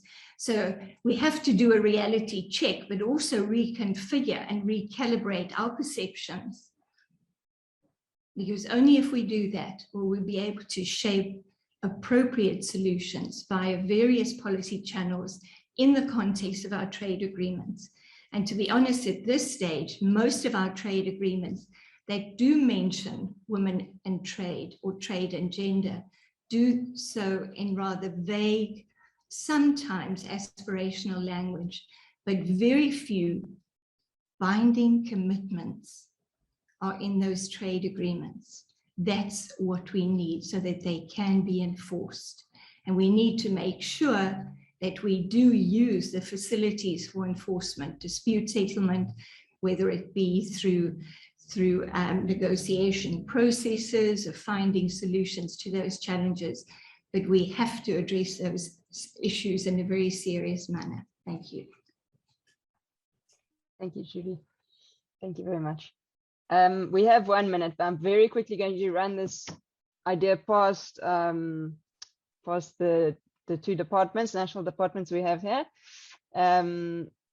Do the DTI and Department of Small Business feel that they could perhaps create an incubator space for their departments for innovative business models that might help in our mission to reconcile and transform South African business for the better? We'd love to contribute if there is interest from the departments, and this is from Amanda Wild. Is this something that is remotely on the radar? It's an interesting question. If not, I'm just going to leave it there for you to think about, but maybe let's start with Dr. Mashalaba. Thank you, Karen. I think both departments have been running incubation programs for specific sectors and for specific areas. They are ongoing. And I know DPS, DPD like us has programs that are running for incubators. So we can take the discussion further and see how maybe the one that is raised now can be integrated with the existing one, or maybe create a new one. But there is a program that has been running for years on incubation for both departments. Fantastic. Thank you very much. That's very good news. Anna, did you want to add anything, or has your question been answered? Not really, but I agree with Dr. Mashalaba on the input. Yes, there has been programs on incubation. So I think the person who asked the question can visit both of our websites. Thank you. Okay, thank you, Anna. All right, and then I think we are going to wrap up there. I'm going to give everybody 3 seconds to say goodbye. From my side, thank you very much. I think my questions have largely been answered, and where they haven't, I've got more ones to think about. So it's been a very interesting discussion. And in the order that we spoke, if everybody can just say goodbye, have a nice day. Oh, okay, I will start. Before I say goodbye, there's a very important point that I forgot that we are engaged on, which is the 40% procurement set aside for women by the president in December last year. Much stride work is being done that women should tap on government tenders, and 40% is designated for women. Goodbye, women. Please explore our website to tap on all the available opportunities. Thank you. Bye. Thank you. Thank you very much from my side for this opportunity. A lot has been said regarding the Africa Continental Free Trade Agreement, but I think it's important that we make sure that women-owned enterprises understand, this agreement. We go to our communities, whereby we know there's enterprises. We explain to them what is this agreement all about and how it can benefit them. Thank you very much. Very important, Anna. Thank you very much. Nadira? Thank you very much. And I'm very glad to go after Anna, because I absolutely agree. There is so much more work to be done in explaining the AFCFTA, how women in their various economic roles can leverage and harness the opportunities inherent in the AFCFTA. And Anna, we are ready to support in those efforts. So UN Women, my colleague at UNECA, is absolutely ready to be able to support those policy advocacy efforts. Thank you. Thank you so much, Nadira. Trudy. Thanks very much, Karen. Colleagues, I'd like to suggest that we start an active conversation on women's trade policy participation, both in terms of substantive issues, but also process. DTIC has put out a statement, but we are waiting for the trade policy review and a new trade policy process to get underway. Equally, the protocol on women, or women, youth, and SMEs under the AFCFTA has not started yet. We have a window now to influence that agenda. Let's join women across the continent to mobilize for a truly inclusive, responsive, gender responsive agenda for that protocol or protocols. Thanks very much. Thanks so much, Judy. That's a great initiative. All right. Thank you to everybody. Thank you very much to the panelists for your time. It is hopefully now you can start thinking about the long weekend. Thank you so much. That's it from me. Thanks, Karen. Thanks, everyone. Thank you so much, Karen. Thank you so much, Karen. And many thanks as well to our fantastic speakers. I don't know whether you notice common themes, because I've noticed words like innovative solution, holistic and inclusive approach, partnership, access to information, really important and valid points raised by our panelists. The next session will begin in exactly, I will give you at least 1 minute to just stretch and maybe, get a cup of water or coffee, and we will begin the next session in exactly 1 minute. That is, 10:46 South African time.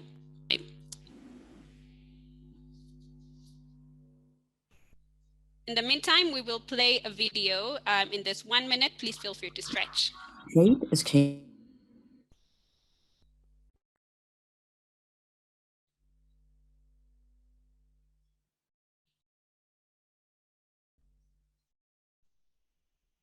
Zinclair? Fantastic. It is uploading. Trade is changing and fast. As a business in Southern Africa, you can grow your potential and export to overseas markets by tapping into the latest technologies. But breaking into regional and global value chains is tough. It means overcoming trade barriers and meeting market requirements. For women entrepreneurs, it can be even harder. Trade Forward Southern Africa is a UK-funded government program that connects the business community to the right tools to drive trade across and beyond the region. Whether that's about giving businesses live access to trade information, support, and training, or making sure more women in trade can compete when it comes to global markets. In Southern Africa and worldwide, governments and businesses are facing the economic blows of the COVID-19 pandemic. Now, as companies and women-centered firms get support to expand their trade horizons in the region and internationally, there is an opportunity to get on track with economic recovery and at the same time generate wider growth.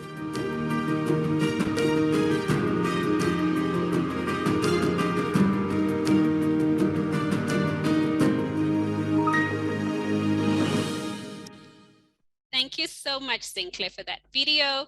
So the next session is all about inspiration. I will hand over to Jill Atwood-Palm to chair the next session. Jill, please take over. Yes, hi. Thank you very much, Kaliki, and also good morning to everyone. Welcome to everyone. And again, thank you to the British High Commission as well as their partners for this tremendous opportunity. In fact, it's an extended opportunity to celebrate Women's Month, which was actually in August, and now we're celebrating it way into September, which is wonderful. On the 9th of August, we all celebrated Women's Day in South Africa, and this commemorated the march that took place in 1956, where 20,000 women marched on the Union buildings. And this was in terms of the restricted movement of women 65 years ago. We may have come away since then, but it's still evident, and also listening to some of the previous speakers, that we still face a number of barriers and challenges that we need to overcome. And that's across the board. As Trudy mentioned, it's structurally, it's in terms of policy, it's terms of economic, political, even social. So we cannot ignore that we still face these struggles, be it race, be it gender, be it inequality, perhaps even unrecognized leadership. And those are the various issues that we still need to address. So it cannot be just a narrow approach. We need to take a very broad, holistic approach in order to overcome all these challenges. And I think, again, Trudy hit it on the head to say we need to go back to almost the fundamental issues in order to ensure that we overcome all the challenges that we face. And then also, I'd like to highlight that we cannot and we will not overlook the scourge of gender-based violence.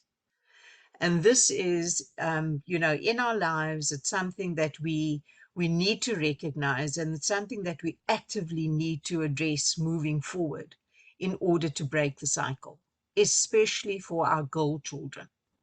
Our girl children are the ones that are coming through, and we must make sure that we break the cycle, that they do not live through that again. So with that said, I think today we're really seeing a transformational agenda for women. Panel 1 looked very effectively in terms of the policy framework, but I'm very excited about panel 2. And I think that sets the scene. Because whilst we can talk about a framework, within the framework are very real and true stories. And the topic or the title of the panel at hand is Defeating the Odds. And today I'm very proud and privileged to be joined by a group of really tremendous women who have stepped up, not only to share their stories, and you know all women can tell fabulous stories, but not only to tell their stories, but also to give us an idea or a taste of what those journeys have been, what the successes are, and what their role in business has been, either in their own businesses or possibly working for business support organizations. And this is within fairly key priority sectors. So that is the purpose of our panel. Our panel is really just to celebrate and to tell our stories. So I'd like to start, so without going through the whole list of explaining to you who's on the panel, as I call them up, I'll also just give you a very short summary as to who they are. So I'd like to start with a quote of, "The question isn't who is going to let me in. The question is, it's who is going to stop me." So with that in mind, I'd like to hand over to Shipra Chisha. She's the president and founder of the SADC Women in Business. She describes herself as a social entrepreneur, and she has a stellar CV that in fact links to numerous other structures, you know, within fields of SMME development, within BRICS, energy, mining, trade, gender equity, gender-based violence. It's a full range of structures that she's in fact linked to. So Shipra, I would like you to come on and tell us how she's there. What role does SADC play in supporting women in export trade, particularly in light of the Africa Free Trade Agreement?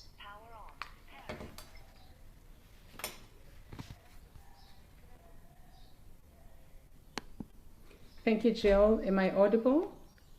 Yes, you are. Thank you. Thank you. Thank you so much. Thank you, Jill, and thank you for the opportunity to allow us to present the role of SADC Women in Business. I am Shipra Chisha, the founder and president of SADC Women in Business.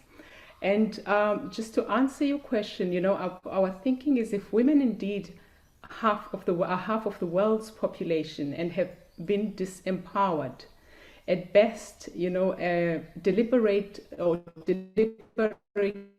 stifled at worst, the humanity should then take responsibility for its many failings and stagnation.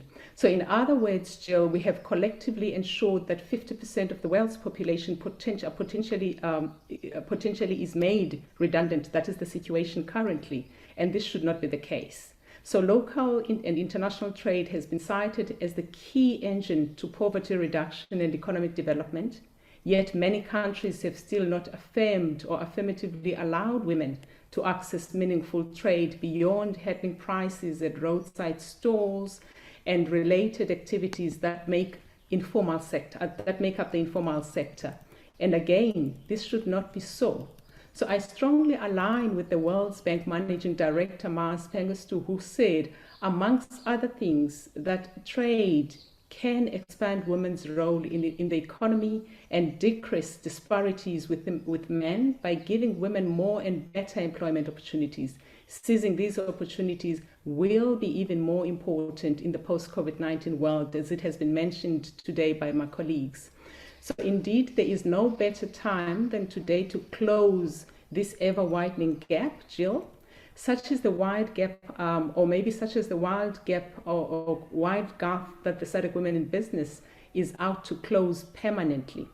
So with networks of highly resourceful women across the region, the organization has proven that if women are driven, they are given the enabling tools required by them to engage in international trade, the world will become a better place. So beyond exploring avenues for crucial skills transfer, which has been mentioned again today extensively, and upskilling of thousands of women in the region, the SADC Women in Business initiative is also actively building a robust ecosystem of relationships, support levers, peer learning, business to business, as well as business to customer opportunities, providing that digital platform for trade and e-commerce, which again has been mentioned to be a challenge for women today.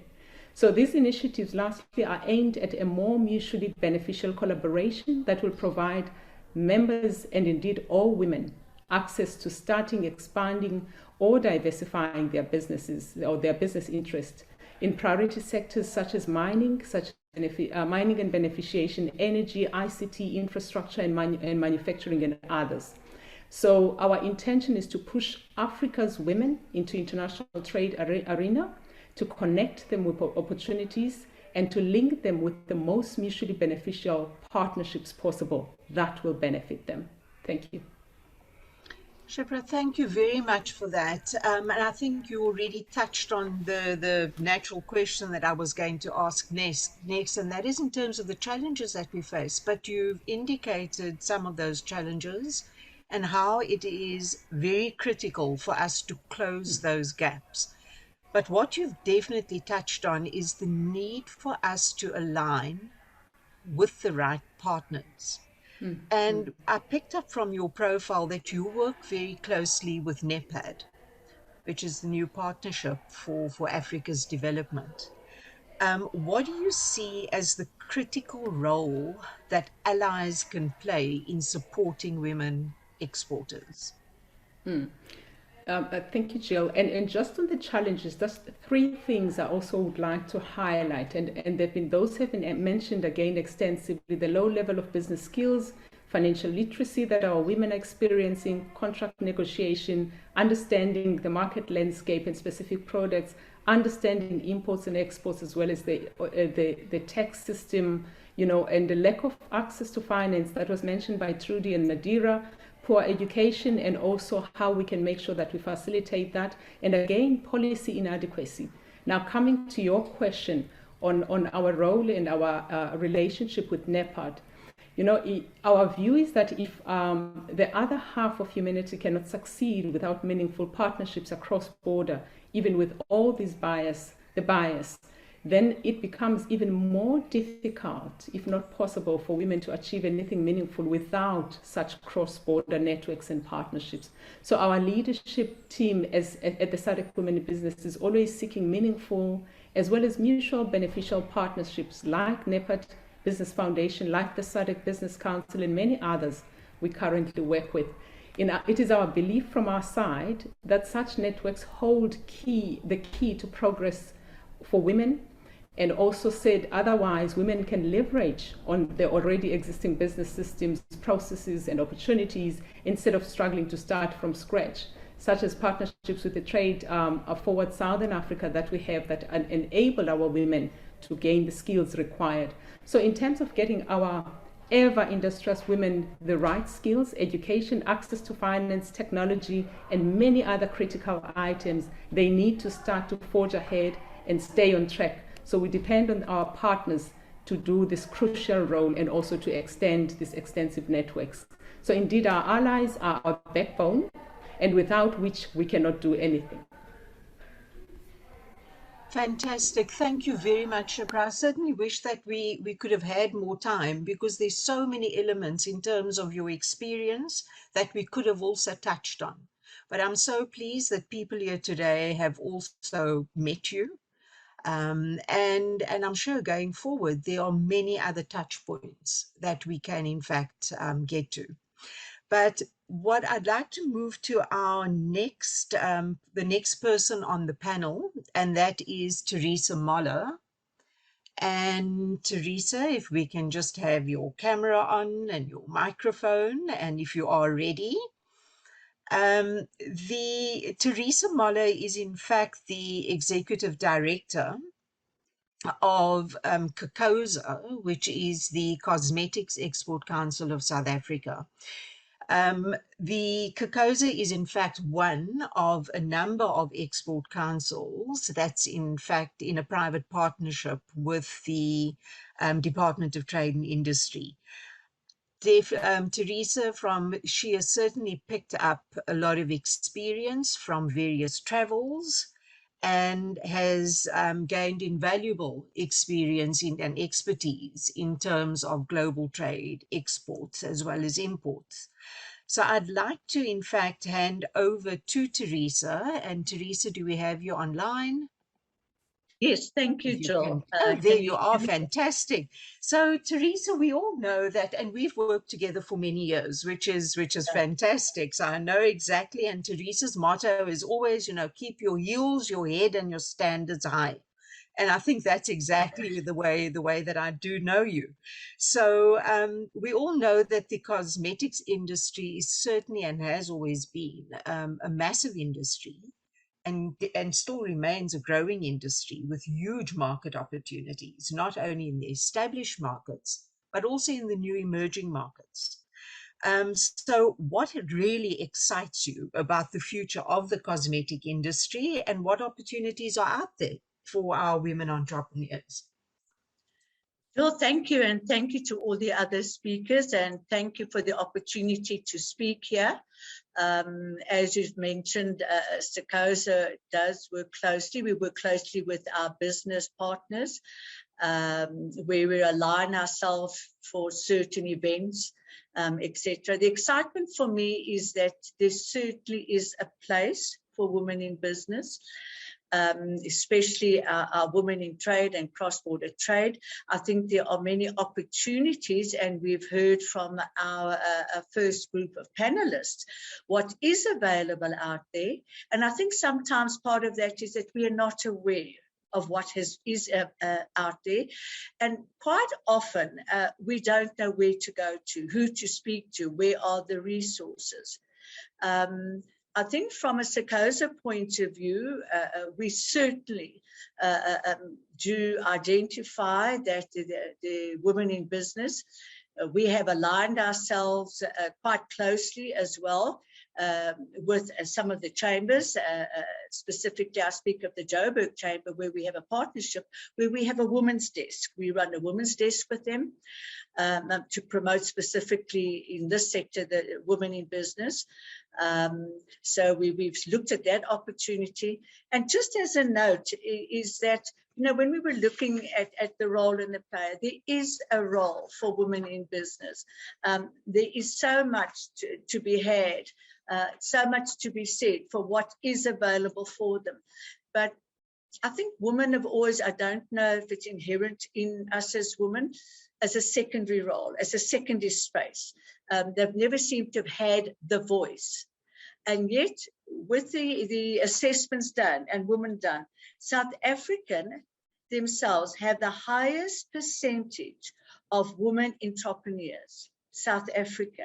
And this was benchmarked against an assessment that was done with France, the USA, the UK, Japan, and Hong Kong. And South African women are the highest entrepreneurs. So there is room, and that's what excites us. There is a space where we can all get involved. As you say, we're part of different associations, a part of different export councils. So each one of us has a space there where we can grow, where we can assist our women in business. I look at what for SACOSA, where we try to assist. Again, we've grown our council. We've developed some subsectors.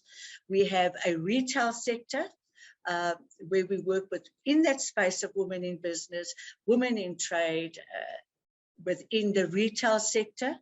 We have then also added to that, included a new sector with the help of our BSO partners and market experts within a natural ingredient sector. We see that from all areas, from the agriculture to the small farming, through to essential oils, natural ingredients, a whole sector within that, where we have actually developed that as a subsector to focus on that, because we see there's a lot of room. But from us as a council, we've now supported different type of business activities. We have committed resources to support small businesses in achieving global exposure through different market intelligence. We are now applying skills development training. We are doing e-commerce and social media to get our people onto platforms. We are looking at digital technology. COVID has taught us that we can't always be out there. So we need to look at moving to a digital technology. We are doing export readiness training. A lot of our other panelists have spoken about they do not understand the concept of export, of cross-border exporting. So we have an export readiness training facility that we have. We are assisting with local, regional, international information. We're doing a lot of access to information. We're working on webinars through all of our industry partners, through our BSOs. We are looking at exhibitions where we're doing virtual, hybrid, and hopefully soon physical exhibitions. We are assisting as well in market research, where we can assist with market research into markets that companies want to go into. We are working with our funding partners. We have spoken about this ad valorem here today, the assistance with funding, working through the partners, the partnerships that we have. As you are aware, we are a partner with the Department of Trade and Industry and Competition. We have an equal partnership with them, but we have partners with very many other associations where we can try and assist with funding. We look at the DTIC, we look at CIFA, we look at CEDA, and we're also doing studies where we are working through study groups with partners like Trade Forward South Africa, Future Females, our webinars, She Trades. So all of those are where we as an association have tried to put our skills in and tried to put some of resources into that to help and assist in the growth and development of our women in business, obviously through our members and SMMEs, but we have a focus on our women's desk for our women in business. So we're trying to address where we see these gaps, where we see barriers. Trudy spoke about the barrier and where women must just get in while they're putting these barriers and all this trade and these facilities in place. To have a voice to say, but we would also like to contribute to that.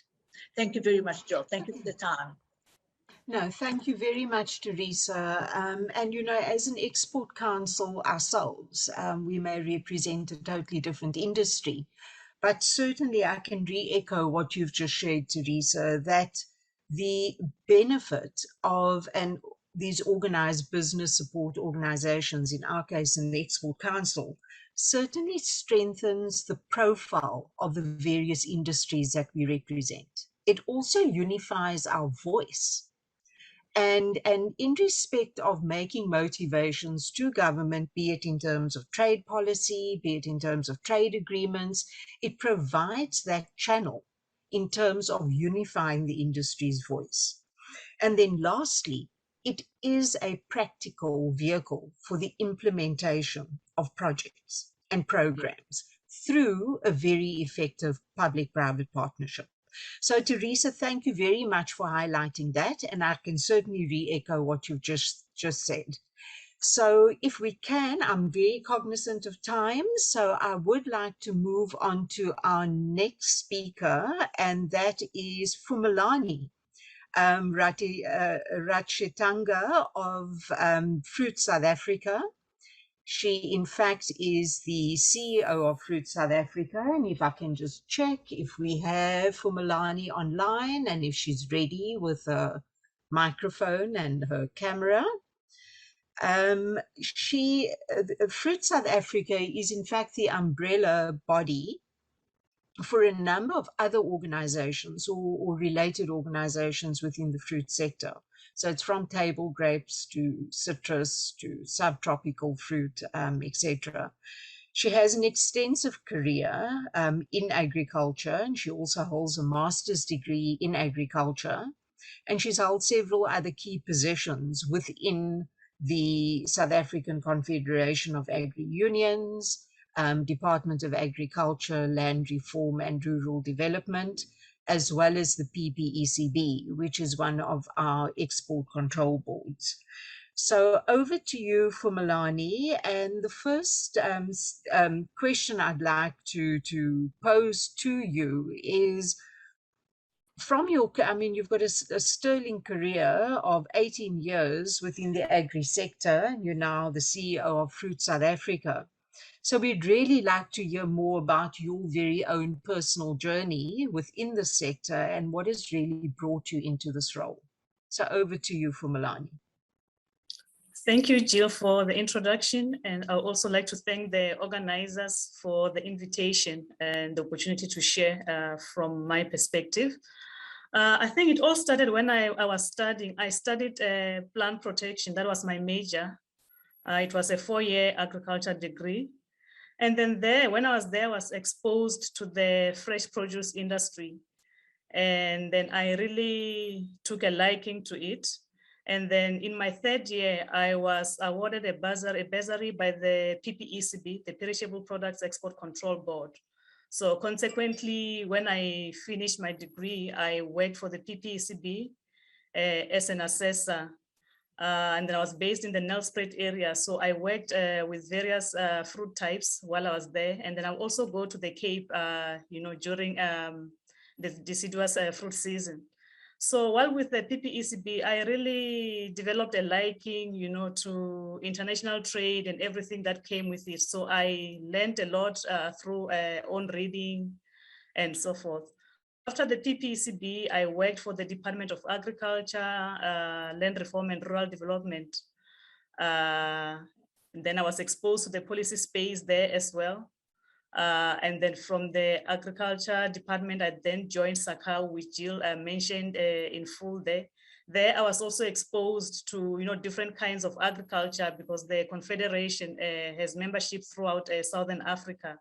So it also broadened my horizons in terms of the different agricultural systems that exist in the different countries across Southern Africa, and as well as the continental exposure that it gave me and international exposure as well as the development aspect of agriculture itself, because focus was mainly working with smallholder farmers. And then when I was with SACAO, there was an opportunity at Fruit SA. I then joined Fruit SA in 2019 as Industry Affairs Manager. So I was back in a way where I started my career, but in a different, with a different hat. And then just after 9 months with Fruit SA, the then CEO, who was actually the first CEO of Fruit SA was just registered in 2013, left the company. So when she left, I was offered the opportunity to act while they were recruiting for a permanent CEO to replace her. So I applied for the CEO position, and I was appointed effectively from the 1st of June.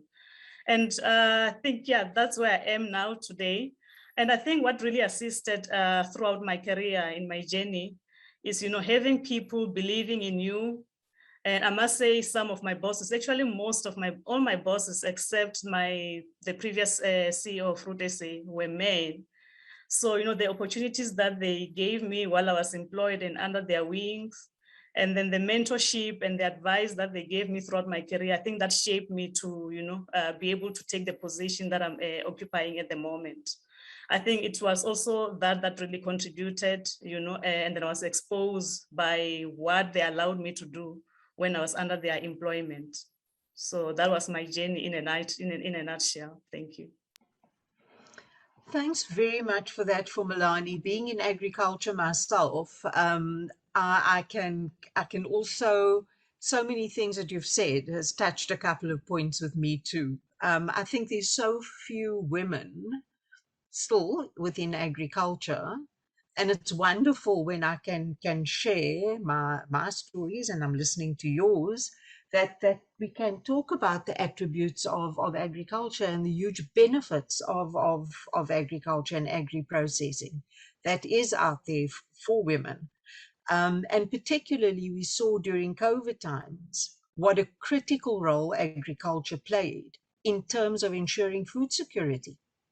So these are the messages and the positive messages we need to get out there in terms of making sure that we attract more women into the agricultural sector. But just from your side also, Fumalani, what has been the one thing that you can say has been brought about that has brought a positive change for greater equity and inclusion within the agricultural sector? Okay, thanks, Jill. I think if you look at, the involvement of women, if I look at it at the professional level, not at the farming or business level, you do tend to see, more women coming into, management positions, and then some women on boards of, these organizations.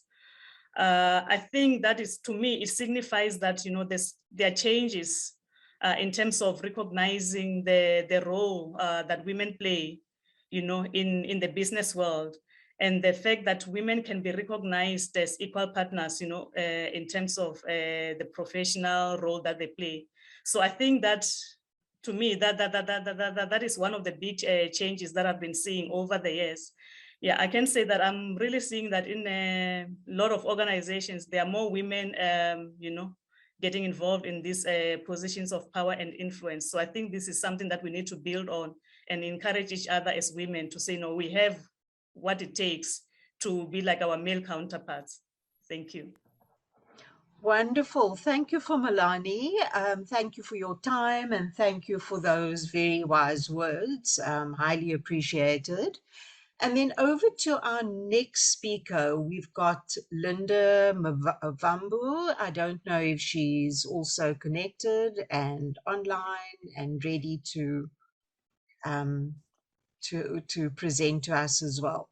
Linda is the founder of Suki Naturals, and just going through her profile, she's honestly a child of the world. She was born in the DRC. She grew up in Brussels, in Belgium, as well as, spent many of her formative years in Johannesburg. And she's also lived in the United States. But all these learnings, all these experiences certainly contributed to her moving to forming the company and the products that she has under the brand Suki Naturals. So Linda, I'm not going to delve any deeper into your profile, but I would really like to give you the opportunity to tell us about your export journey. How did it all start? Where did the product come? How did it come about? And what were the main challenges that really drove you to achieve the success that you have seen? And over to you, Linda. Hi, Jill. Thank you so much for having me. Yes, so where did it all start? I always like to say that I entered the entrepreneurial world kind of by mistake. And I like to use my example for young women who want to go into business, but don't have all the tools, perhaps, all the answers at their disposal.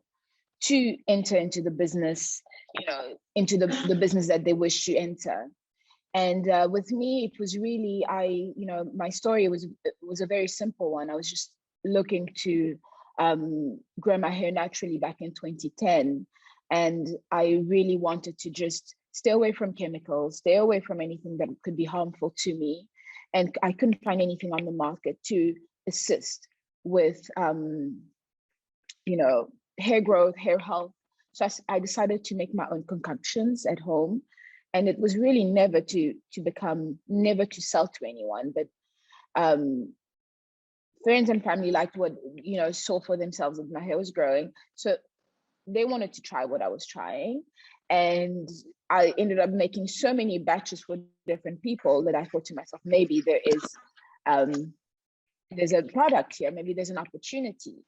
And it's really where it came from. So I think that I'm very grateful for having started so early on, because it allowed me to make small mistakes as I went that would not cost so much. And I would say, as I hello. I think, yeah. So so it allowed me to really, grow organically. I always say that I over the course of 7+ years, when I launched the brand in 2014, it allowed me to grow my brand organically and to access markets in a, albeit niche markets, in a very organic way. So ever since then, I've managed to, I've learned, I also have a legal background. So having had a legal background just made me, I'm not saying that you need it in order to, kind of do things yourself, but it does assist you in the way you research. So I allowed myself to research certain, policies for exporting to the UK, to the US, to the EU. And I'd happily share what I've learned so far with you today on how you can get export ready, kind of sell products on different markets. And I would say the first thing in selling your product outside of the continent, firstly, I'd like to say that the African continent is such a big market for us. As great as it is to sell outside of the continent, we have so many opportunities, as mentioned by the other panelists, to sell to each other. And I think we definitely need to take advantage of that. But should you wish to sell outside of the continent, to a place like the UK, and you're in the cosmetics industry, a few pointers to note is that firstly, you need to know, do an IP search. Are you just make sure that your brand is not registered there in the same class that it is, that you wish to sell, that you wish to operate in. That's the first thing. Sometimes you may require an attorney for that, an attorney that you can find here. It's a bit of an investment, but it's definitely one that is worth it, because it's going to save you a lot of trouble. You don't want to end up selling in a different market and having to realize that actually now there's a clash. You're being, you could be sued for even operating in a market that you didn't register your IP in, if somebody's already registered your brand name in that market. The second thing is, getting your import-export certificate. Obviously, in order to export or import anything as a company, you need a certificate in South Africa. The third thing I would say, if you're in the cosmetics business, is to also look at, the cosmetics regulations. And ever since the UK, has left the EU, they have, initially there was the EU cosmetics regulations that basically set out everything, but the new UK cosmetics regulation is almost identical to that of the EU. Just different names here and there, but essentially you need a responsible person. You need a company that is going to basically be responsible for your brand in that region, in that jurisdiction.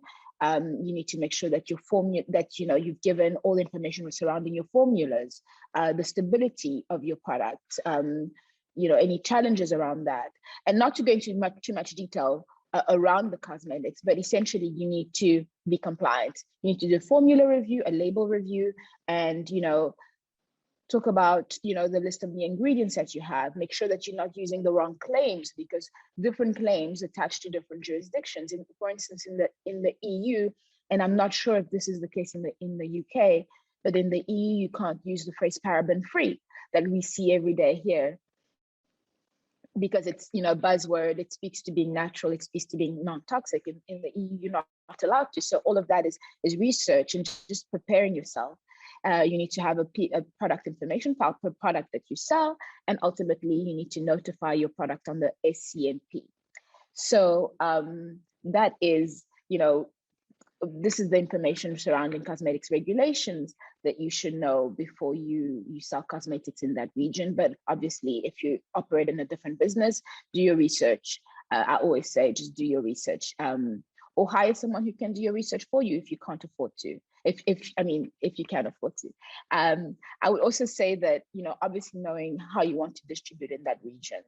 Are you thinking of distributing business to business, B2B or B2C, business to customer? That will definitely determine who you partner up with, because you can't do it all by yourself. You need to have someone on the ground that can assist you in the way that you sell your product or represent your product. And so that speaks to having the right distributor, obviously very important. And of course, when the time is right, you need to have all your export documents for the UK, which include a commercial invoice, packing list, sales contract, performer invoice. Sometimes they may ask for a certificate of origin that you can get from South Africa. But I would say that, very importantly, just do all of that research. And there is information online and via different, I know Sekosa also has information regarding this. But yeah, this has been this is what I've learned over the years. And mind you, I am one to really promote starting small. I don't believe that in order to start, you need to have it all figured out. I believe that there's so much learning in the doing. And I really want to encourage women that even if you don't have all the resources available to you today, you can do something with what you have. Awesome. Thank you so much, Linda. That was really, and I think just in a nutshell, what you're saying to us, the two main issues that you would really like to share with women today starting their own businesses is, number one, understanding the legislative framework, understanding those policies, understanding those agreements, understanding compliance. And then secondly, making sure you are export ready. And be it through research, but your certifications and the likes. And on that note, again, just highlighting the importance of your business support organizations. For instance, the DTIC, they offer the Global Export Passport Program. And that is something that can be accessed quite effectively in order to get that training and become export ready. And likewise, our provincial agencies today, we have Westgrow on the call, and they too offer an export development program. And that is something that our women can, in fact, tap into in order to make sure they are export ready. So thank you very much, Linda. And I'd like to move on to our next speaker, and that is Shanaz Kanemayer. And she's the CEO and founder of SK Botanicals. She describes herself as a social impact entrepreneur. She has 14 years experience within the natural medicine industry, and she has utilized this to start her business, SK Botanicals, which actually develops a plant-based and vegan skincare range, which is also halal certified. So Shanaz, over to you. If you can tell us about your export journey, how did it all start and what were some of the challenges that you have faced that overcame to drive you to the success you see today? So Shanaz, we'd love to hear your story too. Yes, of course. Good morning, all, and thank you for the introduction, and also to the organizers of this event for the opportunity for me to speak on this panel today. So I guess my journey sort of really started about 15 years ago, just nearly 15 years ago in the health industry, sort of where I managed a company that imported natural medicines from China, the USA, and Australia, and then distributed it to doctors in South Africa. So my work largely sort of involved scientific research for doctors and then regulatory compliance with regulatory consultants. I learned quite a lot about sort of quality standards for products being imported or exported, and then regulatory and legislative compliance, which is sort of really important if you do want to export a product from South Africa. So when I founded SK Botanicals, I really sort of wanted to create that South African brand that meets that international standards and also stringent regulations in order to be exported globally. But saying that, my export journey really sort of only started in March 2020, when my first product sort of passed all the requirements to be placed on the market in the EU. That is quite interesting because March 2020 was also the time when COVID struck. Yeah, so I mean, you achieved this huge success in terms of getting everything registered and sorted, and you can now export in this wonderful product you've created, and then COVID hit us. Yeah. So how did you actually overcome those issues relating to COVID? I know during that time we experienced quite an impact in terms of the movement of goods. How did you do it in terms of getting your product into the markets that you were certified in? Yes. So I guess one of the biggest challenges was COVID and sort of starting during a time of lockdown, which was possibly the worst time to start. But then, you know, as Teresa mentioned earlier, so knowing sort of, you know, what support is out there and what support is available to you. I think one of my biggest challenges was obviously developing a product that could compete in the international market and sort of meet all the criteria of the quality and safety and efficacy to be exported internationally. But then it was really, you know, besides sort of access to finance, which is probably one of the biggest barriers that women would face, was sort of, you know, access to market. But that's when it comes, when you have to sort of know who your partner organizations, you know, could be that would support you. So there's Westgrove, for example, that does some amazing sort of virtual trade missions and also have some great sort of export-ready training, as well as the COSA doing some amazing sort of export-ready training programs. So yeah, that was sort of a bit about, yeah, how I sort of overcame some of those barriers, especially in the time of COVID. Thanks for that, Shanaz. And if there were just 2 tips that you can give our budding women entrepreneurs, what would those top 2 tips be that you would share with them? I guess it would be sort of knowing what sort of private and government organizations there are available to help your business, doing your research, and then also partnering and joining those organizations. And that, yeah, I think that if you put your sort of mind to it and really sort of become familiar with opportunities and incentives that may be available to you, yeah, anything is possible, and you sort of can sort of develop that export market journey. Thank you very much, Shanaz. I suppose there's many other things that we can chat about, but Yes. as I say, we don't always have time on our hands, and us women have such tremendous stories to tell, and we enjoy talking too. So I need to let you go and hand over Thank you for the opportunity. Pleasure. hand over to our next speaker, who is Sanele Simmons, and I see she's been patiently waiting in the wings. And definitely it's not last but not least. And we're very happy to have you on the platform with us today, Sanele. And when I look at Sanele, she's just a bundle of energy. And she reminds me so much of the very simple advice that Coco Chanel often gives us, and that's just to be classy and fabulous. And I think that pretty much sums up your profile. When I read your profile, it is classy and absolutely fabulous. Sanele is in fact a qualified beauty therapist, and she has almost 2 decades of experience in the industry.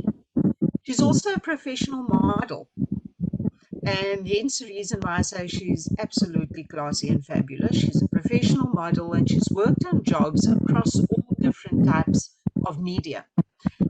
She's been on TV, she's been in print, she's been in magazines and billboards. So yet she's kept on applying all that experience back. So in 2020, again, despite COVID, she launched the Mall for Women, which is an e-commerce platform. So Sanele, over to you. Stories are really what makes us. So tell us all about your ambition or your need to have launched the Mall for Women. Thank you, Jill. Wow, what an introduction. And I'd also like to thank the British High Commission for this opportunity, and the rest of the panelists spoke before me. My name is Sanele Simmons. I am the founder and CEO of Mall for Women, which is an e-commerce marketplace. We offer access to funding and logistics solutions. So my background, as mentioned, is in the beauty industry. And I became an entrepreneur when I entered Mrs. South Africa in 2017. And unfortunately, I didn't make it to the finals, but I was actually inspired by the women that I met there, because they were amazing women and they had their businesses, and I didn't at the time. So I partnered with my husband's entertainment company. And but while I was there, it wasn't really like my passion or what I was in for. I still had the drive to open my own business. So I launched Beauty with Intention, which focuses in and out of it. It's a beauty movement, and we hosted events. And it took off, but in 2020, we couldn't host events anymore. So I had to pivot and find something else to do. And thanks to the Johannesburg Chamber of Commerce and Industry Women Guest, I was able to attend an e-commerce training hosted by Intaka E-commerce Academy. And it just ignited this dream that I had in 2013 for Mall for Women, which is an ecosystem, a community where women will trade with each other, will support each other. I'm sure most women will relate, like when you've got an infant and you have to go to the bank, or you have to go to home affairs and you've got a small baby, you have to carry the baby with. So I thought, we could have like a nursery, we can have different offices, you can have some beauty, some shopping, and just trade with each other. But obviously at that time in 2013, I didn't have capital to start this huge project of mine. So when I attended the e-commerce training, then I realized, oh wow, actually I can do this online. So that's how Mall for Women launched on the 9th of August last year. And after I launched, I just realized that it's actually not quite there yet, because I just launched as an e-commerce shop. I was fortunate to get a program and join a program with the Future Females and the UK Tech Hub. And that helped shape the business to what it is today, because now we're able to access women entrepreneurs that merchandise their product with access to funding, able also to assist with a logistics solution. So the journey has just been quite amazing in this short bit of time. We were able also to sign a few we've got already, and that I must mention, which is Katavi Botanicals, which they also hire and employ a lot of women in the rural communities because of the ingredients they use in their products while making these cosmetics. So the journey has just been amazing, and I really appreciate and glad to be here today. Thank you very much, Sanele. One more question for you. In terms of the future of the Mall for Women, how can those listening today potentially get involved in this? Okay, thank you for the question. What we intend to do is we want to harness the whole chain from agriculture to manufacturing. Eventually, we're able to sell our own products at the mall. And also, we're looking to empowering young girls where we can give out bursaries where they can go and study computer science, they can study web development, and then be able to offer jobs at the mall, because we all know that the currently employment rate in South Africa is not looking good. So it's very important to be able to empower women. While we're empowering the women, we're also empowering the young girls for their future. The women obviously will be working and creating, manufacturing the product, but the young girls, we also conditioning them that they are able to be in the tech space. I think it has opened up a lot of opportunities, but some of the young girls don't know how, what opportunities are there. So it's up to us to make sure that we guide them into the right fields where you can help them and say, okay, this is what we can offer you if you want to be in the tech with some bursaries. That's what we want to do. Also, there's opportunities for women that are listening that also want to merchandise products at the mall. We've got different plans for different seasons in the business, where we have your A tenants, where that will be your startup business, then your established business, your key tenants. And then if you're looking to expansion, you penetrate the international markets where you will become anchor tenant. Also seek for funding and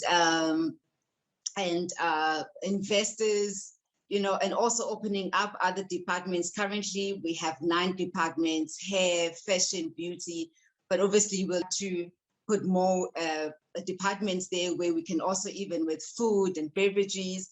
I would say that anything that women needs to make themselves successful or to grow, it should be a platform where we can all support each other and ensure that we all succeed when it comes to business. Thank you very much, Sanele. And I think what you've highlighted yet again is the importance of allies in the process, working with various organizations, support organizations, in order to further your ambitions. So, and that seems to be a key message coming through from most of our participants thus far. So I think that brings us to the end of our panel, and I know there was a very short allocation for time in terms of a Q&A. And thus far, I have only picked up one additional question, and that was around funding and financial support. However, this could possibly be a question best posed for the next panel, which focuses more on support interventions. So if it's in order with the moderator, if we could perhaps park and move that question onto the next panel and give us an opportunity then to summarize and close our panel. And I'd like to just end with this quote, and that is, and it's certainly something we've picked up from all our ladies here today, is that the story of a woman's struggle for equality certainly does not belong to a single feminist, nor to any one organization, but to the collective efforts of all who care about human rights. And I think that's the message. It's about this collective approach. And we heard about the policy framework in the beginning. We've heard wonderful stories from our ladies here today, and I really thank all of you for your contribution in the process. And the next step, definitely, to talk about, well, what is the future and what type of support is out there? And once again, the importance of allies in the process and taking that collective approach. So here's to all the strong women out there. May we know them like we've got to know all of you today. May we know them, may we be them, and may we raise them. It's the importance of imparting all of this onto our girl children. So our time is up, and we certainly thank everyone in the audience for their time. Thank you very much. Thank you. Thank you so much, Jill. That was absolutely a fantastic session. We are actually still good with time.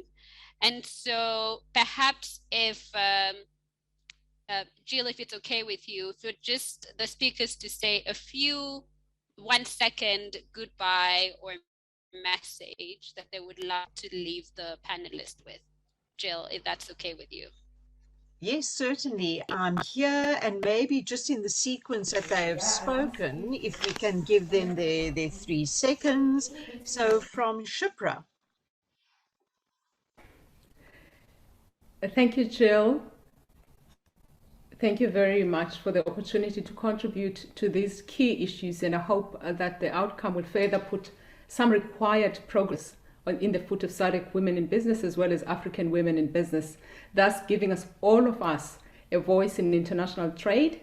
And having worked in mining communities for the past 18 years to ensure socio-economic development and regulatory compliance in the region, I know firsthand how this inclusive approach will provide sustainable economic development in the region. Thank you, Jill. Pleasure, Shipra. And then Teresa. Thank you, Jill, and thank you everybody for this opportunity. I think for us is women, let's stand together. We do have a voice. We do have each other to lean on. There are also associations, there are business partners to help us. But I think if the women can stand as a voice, as one voice, and be together, network together, lean on each other, I think that support within each other will help build our confidence, help build each other, and obviously where we can share experiences together, share knowledge together, impart knowledge. Joel, you classically said it, may we be them, may we bear them, may we band. And that's our views. Thank you very much. Thank you, Teresa. Thank you very much. Fumalani. Thank you, Jill, and thank you for everybody for listening. I think parting shots for me is, I think, let's continue showcasing the successes of women to encourage others, and let's continue as well creating opportunities, for women, so that they have the same opportunities as the male counterparts that we compete with. The playing field is not level, so let's level that. Thank you. Yes, and then over to, I think the next up, we had Linda. I'd have to say, let's create communities where we can support each other, and in a very practical manner, like just be there for each other. And if you feel like you are advancing, bring your sisters with you. We can't do it alone. We definitely can't do it alone, and there's enough sunshine for everybody. So let's bring each other on the ride. Great words, really like that. Thank you, Linda. And then over to Shanaz.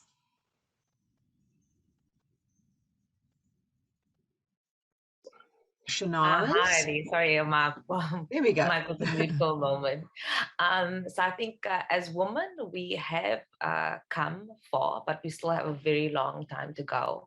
And as Teresa also said, together, if we stand together, we have a voice. And having panels like this one, and having access to networks like this, we can develop real change for women in SA or worldwide to break boundaries. So I'll leave it with that. Thank you. Thanks for that, Shanaz. And then Sanele, your parting shot.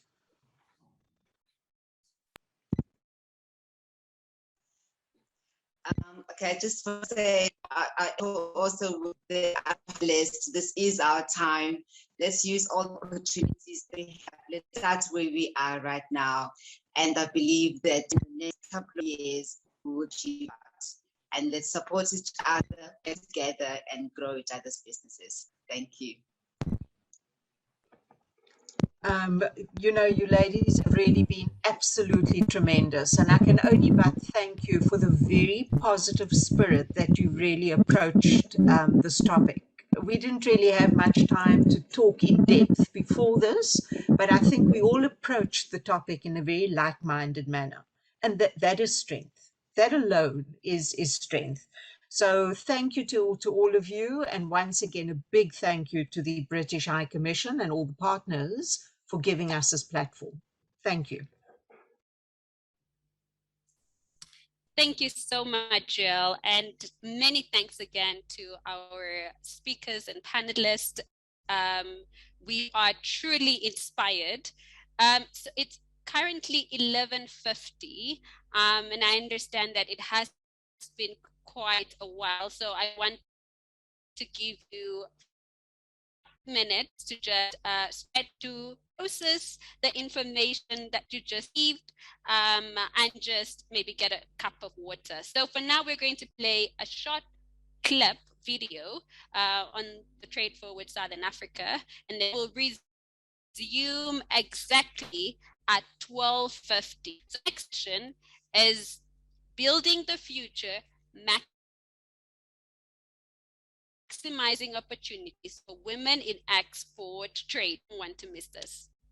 Please share the video. Zinclair? It exports overseas markets by tapping into the latest technologies. But breaking into regional and global value chains is tough. It means overcoming trade barriers and meeting market requirements. For women entrepreneurs, it can be even harder. Trade Forward Southern Africa is a UK-funded government program that connects the business community to the right tools to drive trade across and beyond the region. Whether that's about giving businesses live access to trade information, support, and training, or making sure more women in trade can compete when it comes to global markets. In Southern Africa and worldwide, governments and businesses are facing the economic blows of the COVID-19 pandemic. Now, as companies and women-centered firms get support to expand their trade horizons in the region and internationally, there is an opportunity to get on track with economic recovery and at the same time generate wider growth.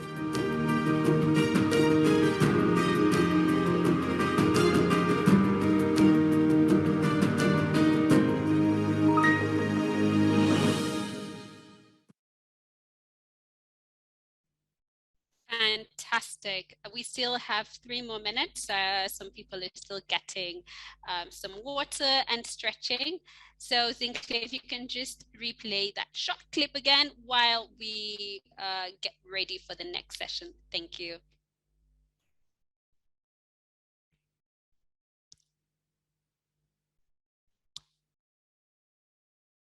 Zinclair, can you hear me? Trade is changing and fast. As a business in Southern Africa, you can grow your potential and export to overseas markets by tapping into the latest technologies. But breaking into regional and global value chains is tough. It means overcoming trade barriers and meeting market requirements.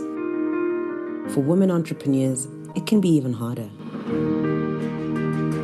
Trade Forward Southern Africa is a UK-funded government program that connects the business community to the right tools to drive trade across and beyond the region. Whether that's about giving businesses live access to trade information, support, and training, or making sure more women in trade can compete when it comes to global markets. In Southern Africa and worldwide, governments and businesses are facing the economic blows of the COVID-19 pandemic. Now, as companies and women-centered firms get support to expand their trade horizons in the region and internationally, there is an opportunity to get on track with economic recovery and at the same time generate wider growth.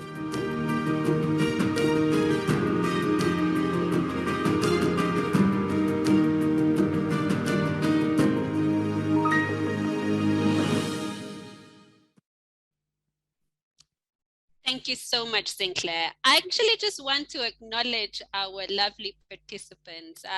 Thank you as well for being here with us, and especially for those that have been there from the beginning up until now. We appreciate your engagements in the chat bar. We appreciate you joining us. So thank you once again, and please feel free to just give yourself a hand of applause in the comment section.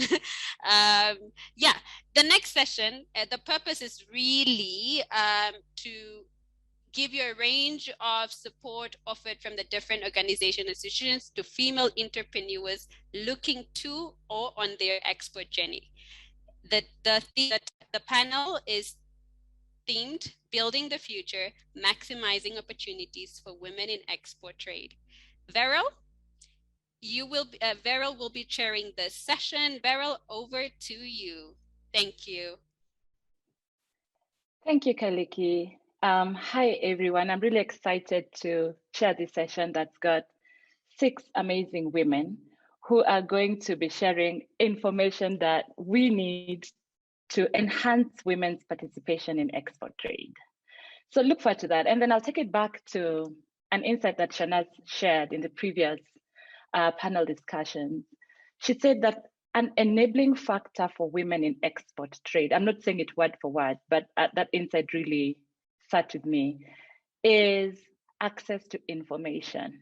So this panel is going to share with us information on some of the institutions that are doing that already, and with a bid to sort of like start creating that enabling journey for more women to understand and get the right information and be able to make informed choices in their export trade. So as I mentioned, my panelists are 6, and I am just going to give a brief overview of who they are before I invite each of them to speak.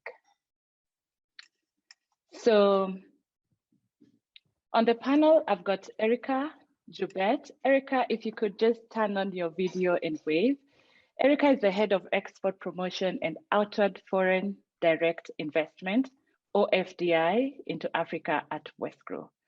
Westgrow's export and OFDI unit is responsible to promote and facilitate the exports of goods and services from qualified companies in the Western Cape, and to facilitate and support operations and expansion of qualified Western Cape companies into the rest of Africa through OFDI. Prior to that, she's held several positions, but most significantly 17 years working as a director of global market and intelligence at IHS Markets. George Barrett, she's the head of trade programming Southern Africa with FCDO. George's experience spans across academia, policy development, and programming. Before joining the British High Commission, George moved to South Africa and took a position as an international relations and critical security studies lecturer at Rhodes University, and as an academic consultant with a particular focus on sustainable development. Since joining the High Commission in Pretoria in 2017, her and her team have been working closely with the government and private sector stakeholders across Southern Africa Customs Union and Mozambique in the coordination of UK's trade development programming. My third panelist is Judith Fezehai. Judith is the Policy and Data Lead, International Trade Center. In this capacity, she manages projects related to trade policy and women's economic empowerment at global and regional levels. She's in charge of gender disaggregated data collection and analysis and technical support to national trade and trade-related policy reforms. Prior to ITC, Judith managed the Trade and Development Program at a leading Geneva-based think tank and worked as a trade, industrial, and regional value chain advisor at Johannesburg-based Center for Competition, Regulation, and Economic Development, CCRED. Louise Wiggett is a Chief Executive Officer at Global Trade Solution. She has more than 25 years experience in leadership in international trade, logistics, supply chain, customs, and information technology. Along with an entrepreneurial, forward-thinking mindset and demonstrated track record of accomplishments, she's passionate about innovation and transformation of business processes within international trade environment, both from a trade and customs perspective. Bernadette Zela, Chief Executive Officer, JCCI. She has many years of hands-on experience in international trade. In her own business, she specialized in establishing complete turnkey projects to set up medical practitioners in providing medical supplies and equipment to hospitals, clinics, and pharmacies in countries throughout Africa. She has extensive knowledge of import and export administration and of trade agreements with Southern African Development Community, BRICS, and COMESA countries. She was in the medical industry for 30 years and ran her own business for 20 years, distributing medical and laboratory equipment into Africa. She joined JCCI in 2006, looking for an expansion plan for her business.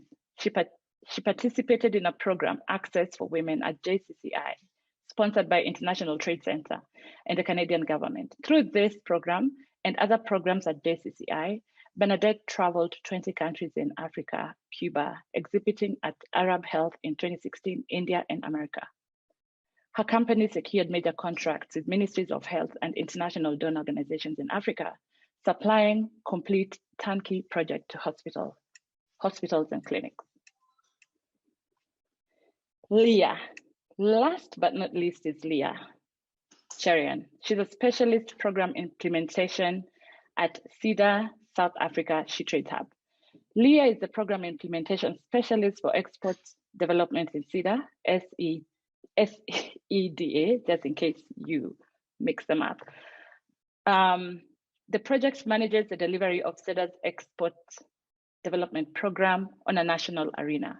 She has now also been tasked to project manage the implementation of the She Trades program, which is a flagship program of International Trade Center in South Africa. Leah has over 15 years of sound experience in small business development environment, specifically in training and capacity building area.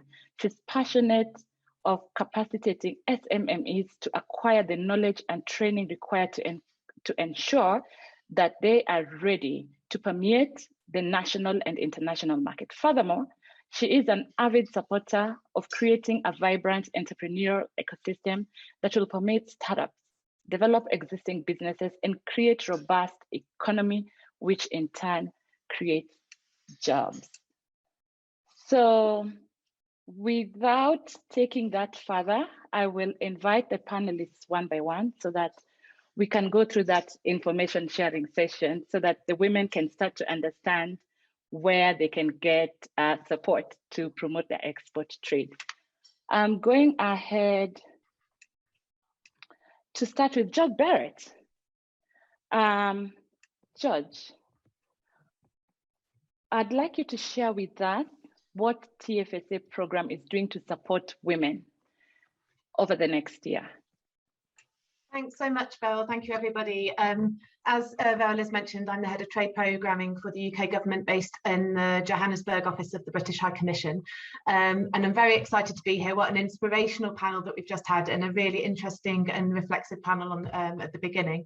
So just thank you, everyone, for your contributions today. And I look forward to the collaborations and the conversations that continue afterwards. I'd like to spend the first minute just very quickly talking about some of the other support that the UK government provides to women entrepreneurs, and in the kind of taking a holistic look at the kind of export journey, and recognising, as one of the other panelists mentioned earlier today, that it isn't just about that moment of export, but it's kind of building up the business from the ground up. So I'd just like to touch on a few of our other support offers that the UK government is providing in South and Southern Africa. Thank you. So the first one is our Future Females and UK South Africa Tech Hub collaboration. And as some of you will have already heard on the call today, we have a collaboration with the Future Females Business School, where we help women entrepreneurs who are starting out and setting up their businesses with the foundations of how to do so. So how do you write a business strategy? How do you market your business? How do you understand what your market opportunities are? And I'll come on to it in a second, but Trade Forward is also collaborating with the Tech Hub and Future Females currently on the delivery of a trade tech program, which we're super excited about. In addition, we have a business environment program, and one of the fantastic things that has come out of that program is support to small and medium and micro enterprises, and an improvement, a reduction from 41 days to 7.5 days to get your business registered through a very quick 4-step process on the Biz Portal. And I put the logo up there. Please do use these logos to go and search and find out more information about the offerings.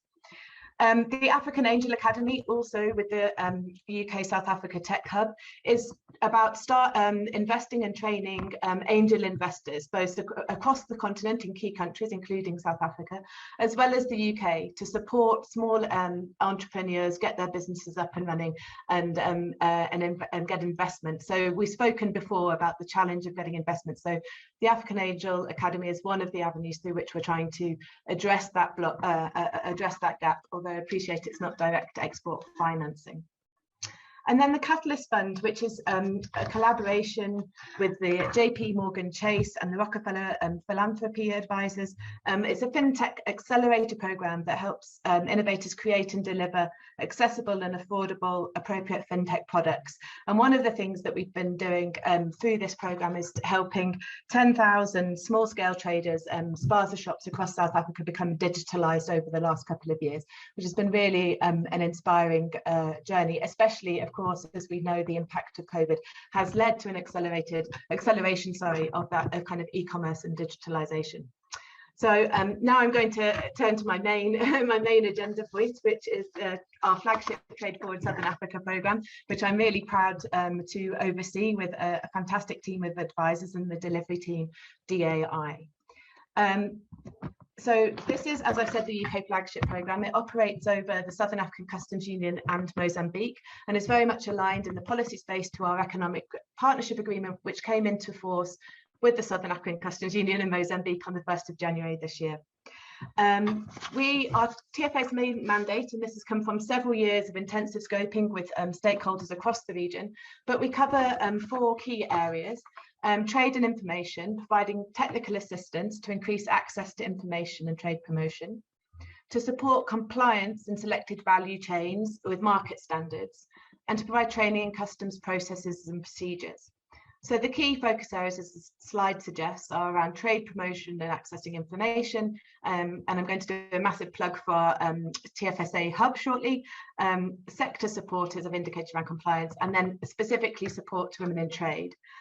And while all of those, the other 3 outside of the women in trade, are not mutually exclusive, the Women in Trade work stream is designed to integrate inclusion of women across opportunities for women across all of these work streams. That said, we also have a number of dedicated activities that we also ensure targeted towards women. And so these are some of the opportunities that we provide through our TFSA hub. On our Women in Trade work provides advisory support, for example, on inclusive opportunities such as integration of gender course as part of our export trade training. And this is the collaboration with Future Females that I mentioned earlier. The first course of which is being delivered virtually now, and will look to scale up across Southern Africa, across the SACU and Mozambique countries, and again in South Africa in the new year. And it will also be available on our TFSA hub for self-guided teaching in the coming months. It's a really exciting program that helps exporters, takes exporters through their journey from the very basics of kind of what do you need to know to be export ready. And this is again something that somebody touched on earlier as being an important, I think it was Linda that said earlier, you know, it's really important that we know when we are export ready, we know what's required and we get to that point. And we've also been collaborating with a number of business partners in providing this support. So through business support organisations, export councils, and I'll be doing a little bit of a promo for some of our collaboration partners in a second on that front. We also work, as I've mentioned, in sectors delivering on compliance and support the expansion or the kind of deepening of the value chains in South Africa, and these include these sectors, so cosmetics and natural ingredients, fruits, nuts and vegetables, and green technology.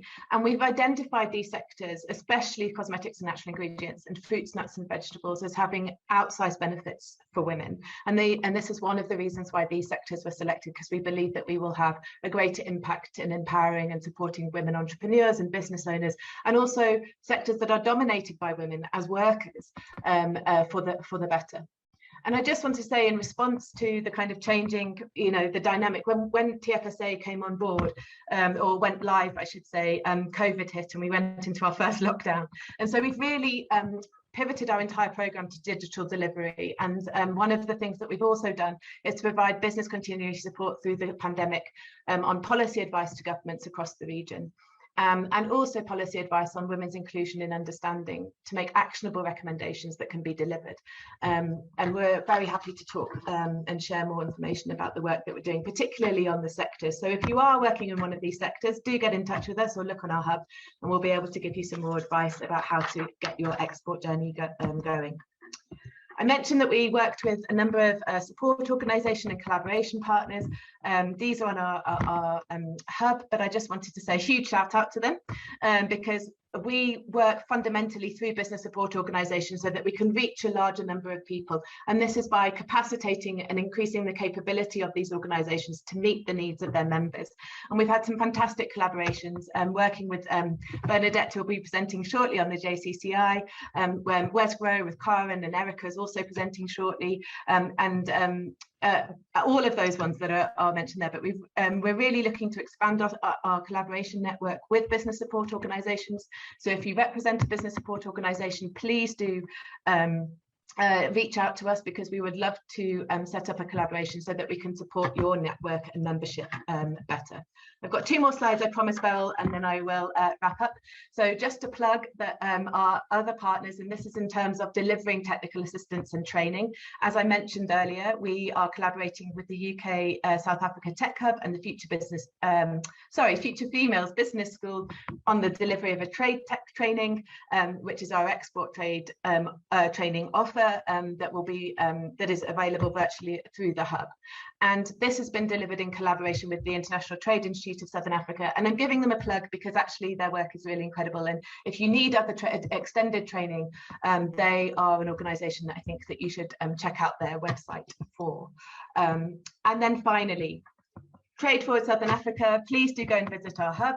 We have we have dedicated part of the site that's for women in trade to support, to present opportunities, to do feature profiles of women that we support or that we collaborate with, and to also to highlight our own webinar series. So we had previously, the one 2 months ago was on the ITC She Trades initiative, and again we'll be talking to that a bit more in a second, and we have an upcoming event on the 20th of October on UK export markets and the compliance with those market opportunities. Please do dial in for it. If you aren't able to make it, it will be going up, the recording of it will go up on the hub afterwards, and we will disseminate it through our BSO networks as well. But I do hope that you can join us, and that this has given you some taste of the support that the UK is giving to women's economic empowerment and export trade in the region. Thanks so much. Thank you so much, George, for that. I'd like to encourage the participants to post their questions on the Q&A chat box so that we can capture that information and provide useful feedback. I'd like to invite Leah and Judith to this particular feedback session where we'd like to develop an understanding of SheTrades and how SheTrades can support female entrepreneurs in South Africa. But more so, how can female entrepreneurs take advantage of SheTrades Hub? And then we also want to look at the policy outlook and looking at how policymakers can be facilitated in the decision making and in putting together tools to support women exporters in South Africa. So I will start with Judith, and then I will give Leah an opportunity as well. So feel free to answer on SheTrades and policy. Thank you.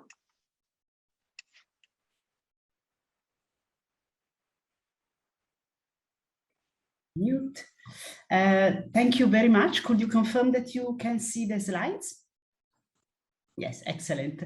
Thank you so much for inviting ITC SheTrades Initiative to join in this very exciting and relevant discussion today.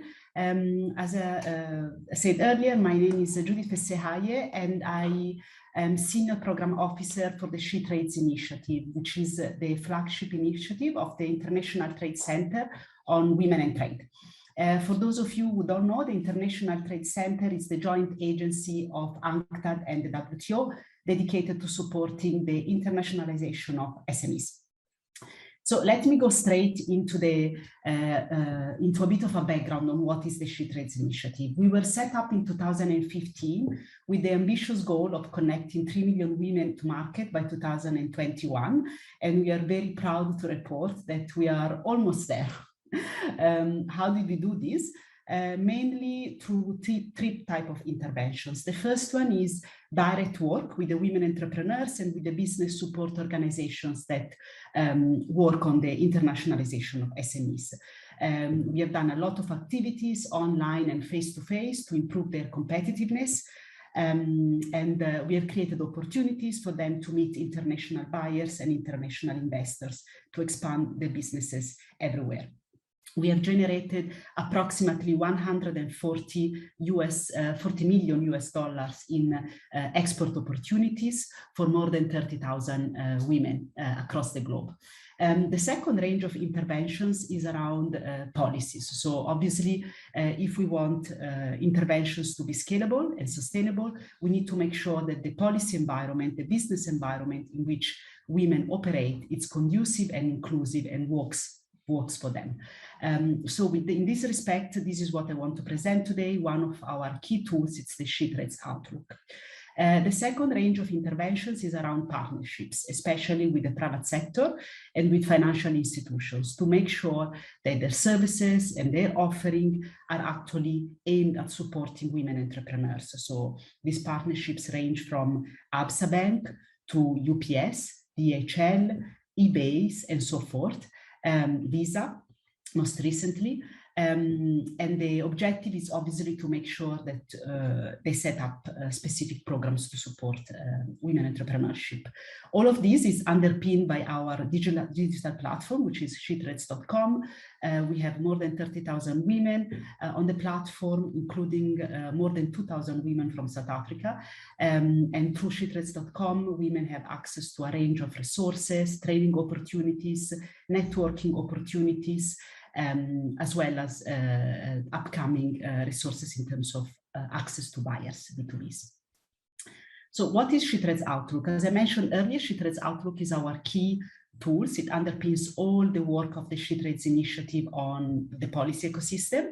It was launched last year. It's available free of charge online. It's a very innovative tool. It's really a first of its kind. And the purpose of this is really to help governments and other stakeholders to track how well their policies and programs are tailored to support women's participation in trade. It helps to find the gaps and identify where should the priority be for policy reforms. And then over time, it will also help them to monitor progress.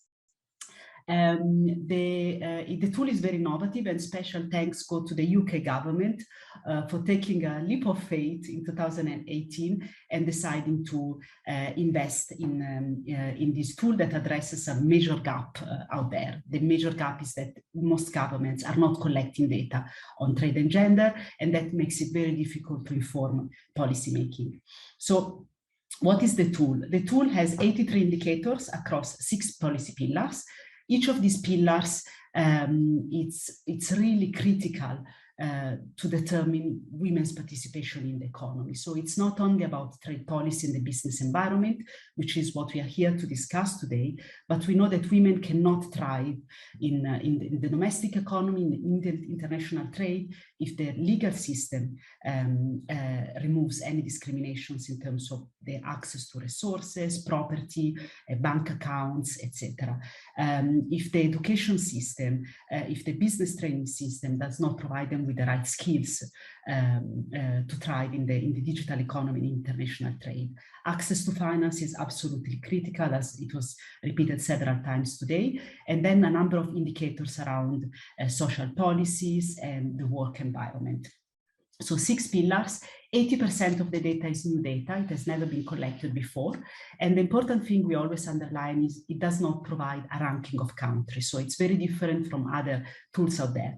The objective here is not to identify who is better than whom, but it's really to empower policymakers and other stakeholders with the knowledge and with the data they know to make changes to their policy ecosystem. So we have 38 countries on SheTrade's Outlook. The UK and South Korea are just joining now, but we have other 10 countries lined up. So we'll get to 50 countries by the end of the year. South Africa was one of the countries included in the first rollout, and we really have to thank the South African government for joining this initiative from the get-go. We collected data across 20 institutions. These are mostly government institutions, but also some private sector organizations. And this is the overall results of Outlook. I think you can, if you are interested in this, you can also go online and play a bit with the data, and you can click on each of the policy pillars and really see where is South Africa doing well and where there are gaps. But as you can see here, overall, South Africa is doing quite well in terms of creating a conducive ecosystem for women's entrepreneurship. Obviously, there are areas for improvement, like any other country. Sorry, Judith. Yes, hello? I think your slide is not moving. Can you just make sure that your slide is moving? Can you see now? No, it's not moving. Maybe you should just stop sharing and come back in again. Thank you so much for...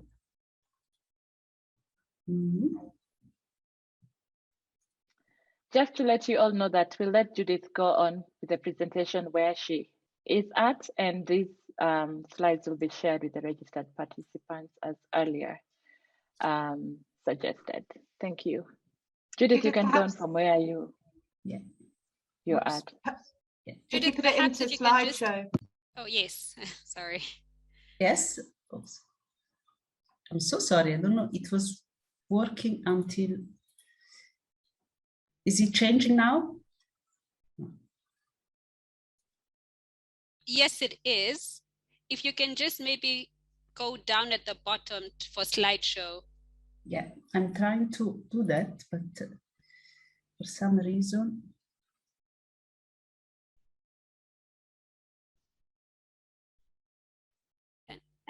Is it better? You're good.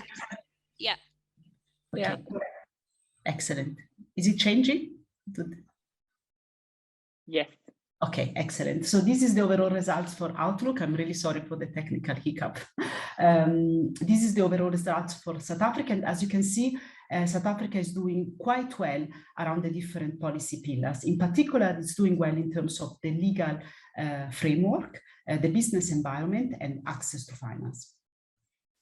Let me now go to 2 of the pillars I wanted to discuss with you today. One is the trade policy pillar, and the other one is the business environment pillar.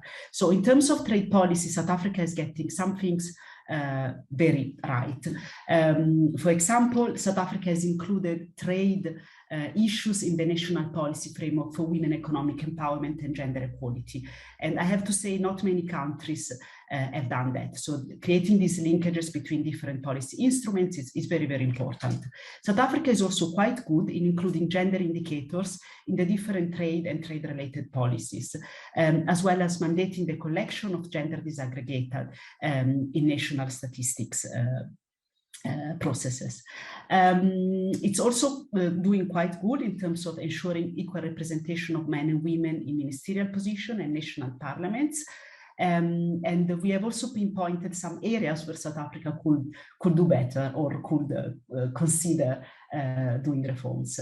One issue is the level of participation of women business associations in the trade policy processes. So these are really indicators that look at whether women businesses associations are represented when governments formulate negotiating positions or prepare for the implementation of trade agreements. The second area where South Africa could do better is in terms of conducting gender impact assessment of trade agreements before signing these agreements and then after these trade agreements. UNCTAD has developed a very useful tool in this regard, and a number of countries are actually now doing this type of exercises. For example, the East Africa community has conducted an ex-ante gender impact assessment of the EAC custom union. The third area where South Africa could consider reforms is in terms of harmonizing the definition of what a woman-owned business is with the internationally recognized definition of women entrepreneurship. So ISO has now worked with ITC and the Swedish Institute of Standards to create a global definitions for what women-owned business is. And this is very important, not only to implement policies at the national level, but also to ensure that South African stakeholders can compare what they're doing with what other countries around the world are doing, both in terms of data analysis, but also in terms of impact of policies. With regard to the business environment, South Africa overall is doing quite well in terms of supporting SMEs in general in setting up a business, and as well as in terms of trading across borders.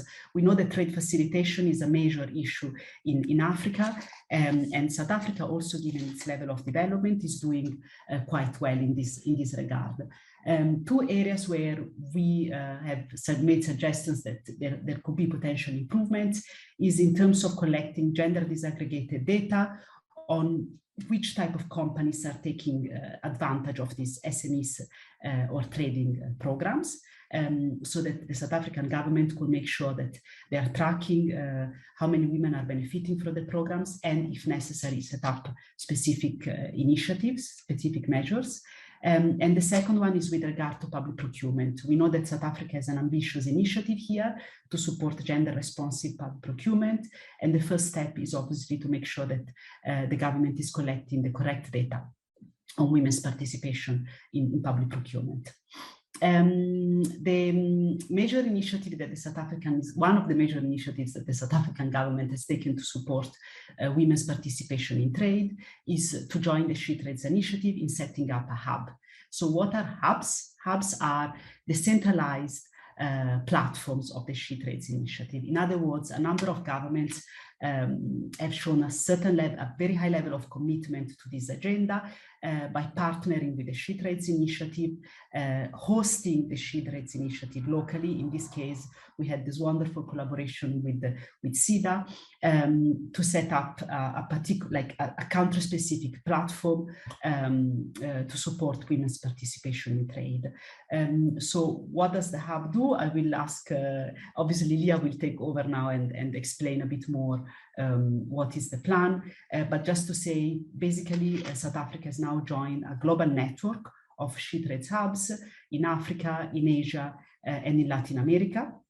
And in doing so, it has provided women with access to a range of resources in terms of making their businesses more competitive, assessing their needs, accessing information on B2B investment opportunities, and a range of market analysis tools.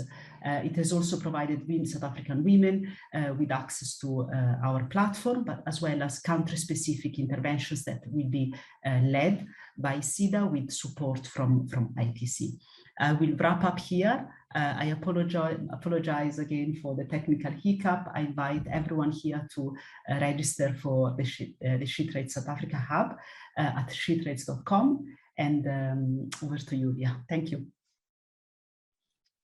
Thank you very much, Judith. I'd like to invite Leah to come in and just give us a brief overview of SheTrades South Africa Hub. Thank you. Thank you very much, Matt. Just want to introduce myself again. My name is Leah Cherian, and I am responsible for the SheTrades program in South Africa. And just to give you a bit of background on SIDA, we are a merge of three organizations which happened in 2004.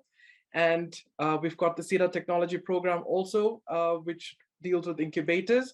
And as you can see, we've got a very good footprint of SIDA all over the country. We've got 9 provincial offices. Along with that, we've got over 80 SIDA branches, and we've got over 57 SIDA incubators. So we like to talk about the assistance that we provide in the form of a client journey.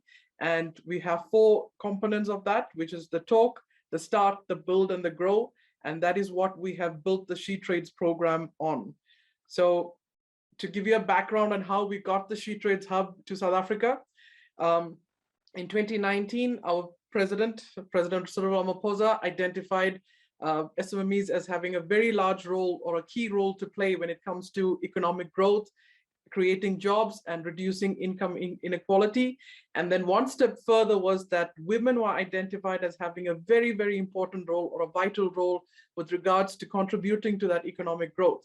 So the government identified the SheTrades program as an ideal program that would be able to capacitate and upskill our women and to also be able to create opportunities for women to access international value chain markets.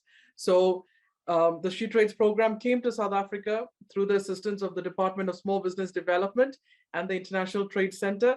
And SIDA, after going through a very vigorous interview, we were what we scored the highest or one of the highest scores in the world with regards to the hub. And we have now formed a tripartite MOU in which SIDA is implementing this program. So why is it that we need this program in South Africa? Mainly because our speakers before have spoken about the female SMMEs, and we've seen that there's a decline in female SMMEs in South Africa from 48% to 38%, and most of our women entrepreneurs are focused in the micro enterprise, which is usually the general traders. That's what they're classified as. And yes, we are globally, we are ranked number 23 when it comes to making headway with regards to reducing gender biasness and also having a lot more entrepreneurial activities. But when we compare ourselves to other countries, we are ranked 19.4% of women entrepreneurs in South Africa, which is 45th in the world. And when we compare ourselves to Uganda, that rank first in the world with 39.6%, and followed by Botswana and Ghana. We've got a lot of work that needs to be done, but we are sure that the kind of response that we've received with the SheTrades program, we are able to make it work. And just to identify some of the struggles our women entrepreneurs are facing, number one is access to capital. I'm sure everybody who's got a business can identify that with that problem. It's even more for women because women are seen as high risk because they don't take risk when it comes to running a business. And the second part is the lack of exposure to potential investors. I mean, how do you expect investors to come into a business when we don't have capital or we're not given capital from financial institutions? And then the third part is the mentorship. Yes, SIDA is there. They provide the support and training and mentorship, but wouldn't it be fantastic if we've got a program that is solely fit for women entrepreneurs? And then the fourth is the technical and business skills development. You will see that when you go onto the She Trades platform, there is an array of free webinars and videos that you can tap into, all free of charge, that you can learn at your own pace. And lastly, it's the lack of access to market and networking opportunities. We've got women who've got fantastic products in South Africa, but we don't know where to sell these products. That is where the access to market opportunities come in. So we are hoping that some of these women, the struggles that our women are experiencing in South Africa, it will be alleviated through the She Trades program. So what is the She Trades ZA Hub all about? The ITC has pledged that they will be having 3 million women entrepreneurs trading on the global market by 2021. And we in South Africa, we've pledged that by 2023, we will contribute to that number by adding in 10,000 women who will be ready for export market. And what we have done, the question that you've asked, Beryl, is that you've asked, how can we take advantage? What we have done in South Africa is that we have not just taken the She Trades program and brought it to South Africa as the She Trades Hub. We have incorporated our export development, SIDA's export development program as part of the She Trades program. So we don't want to just focus on our women who are going to be exporting. We want to ensure that any woman who's got a successful or a registered business who is got a tax clearance certificate is able to be part of this program, so that even if they're not exporting their product, they're able to sustain themselves on the national arena.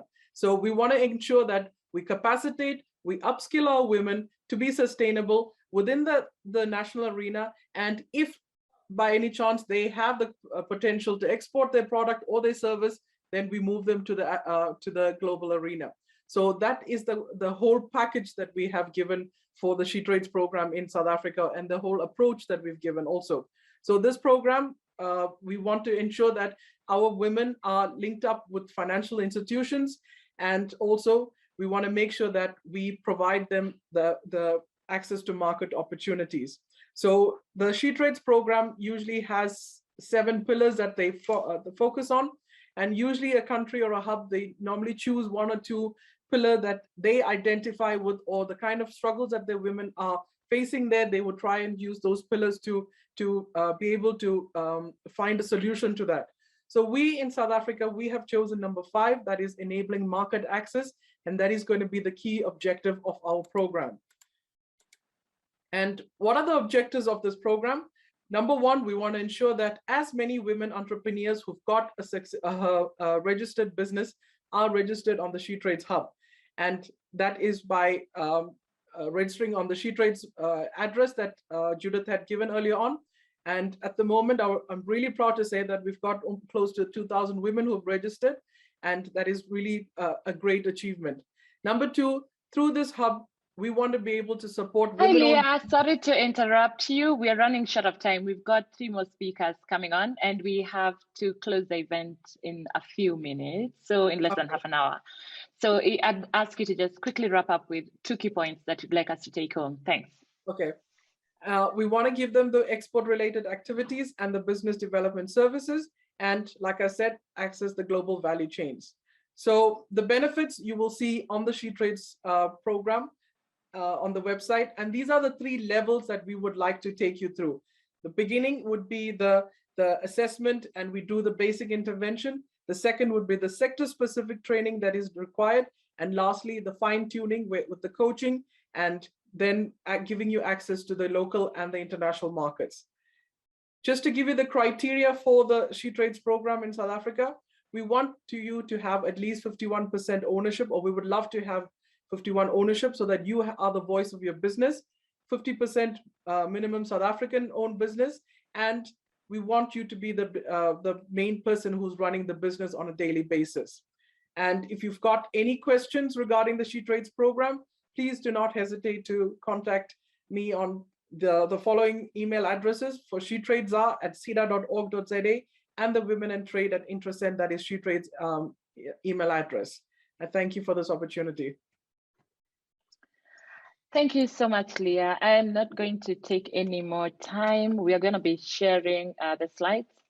And I'm sure the contacts will be available for registered participants to reach out further if you're not able to type your questions or you have to leave early. I'm inviting Erica. Erica, please turn on your, yes, there you are. So Erica is going to share with us the role of export councils such as WESCRO in supporting exporters and particularly in delivering national ambitions for women's economic empowerment in the export space. But at the same time, Erica, I'd like you to advise women entrepreneurs thinking about starting their export journey. We don't have much time, so if you could just take us through like real quick and succinctly, I'll be glad. Thanks. Thank you, Veryl, and thank you very much, everybody, George, the British High Commission, for the opportunity for us to collaborate. And it is amazing to see all the different panels, but even this particular panel, the support that's available for exporters in general, but specifically women exporters. And it might seem a little bit confusing because there's Trade Forward South Africa, there's CEDA, there's She Trades, there's coming up also Global Trade Solutions, there's WESCRO and other regional trade promotion agencies, there's export councils. But what is also great is I went through all the different panels and all of us have connected over the last few years, and there's a lot of collaboration between all of the different agencies and industry bodies to support trade, specifically trade and women in trade.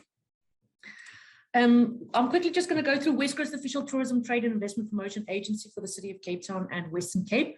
So there's a national body, everybody is aware of the Department of Trade and Industry and Competition, who drives the national trade policy. But then each of the 9 provinces has a regional trade promotion agency. WESCRO is that for the Western Cape, but of course you have the ECDC, which is in the Eastern Cape. You've got the Gauteng Development Growth Agency in Gauteng, you've got TIKZN and Natal and so forth. So each province have their own regional trade promotion agency that is responsible to support trade and specifically support provincial exporters with connecting with international markets. Again, WESCRO is doing that for the Western Cape, but if you're not based in the Western Cape, I'll be using WESCRO as a case study, but you'll be able to access the same type of practical support regional trade promotion agencies provide with the most relevant trade promotion agency within your province.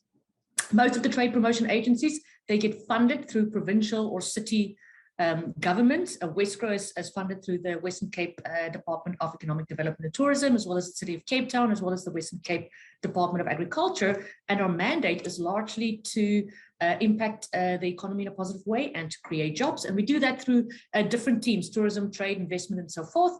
For the purpose of this discussion, I'll focus on our trade unit, and which is known as WESCRO's export unit. And we're predominantly focused on 3 things. The one is to promote and facilitate the exports of goods and services from qualified companies in the Western Cape to the rest of the world. We have a second and equally important mandate, which is to facilitate and support operations and expansion of qualified Western Cape companies into the rest of Africa through our outward foreign direct investment policy, really supporting companies doing business with the rest of Africa, expand into Africa, and through that expand their export operations. And then also similar to what the other programs offer, Trade Forward, South Africa, CEDA, She Trades, and so forth, really export training, practical training to ensure businesses, and in this case specifically women business, are ready to start their exporter journey. And maybe to your question earlier, Veryl, is the starting point is really understanding, is my business export ready?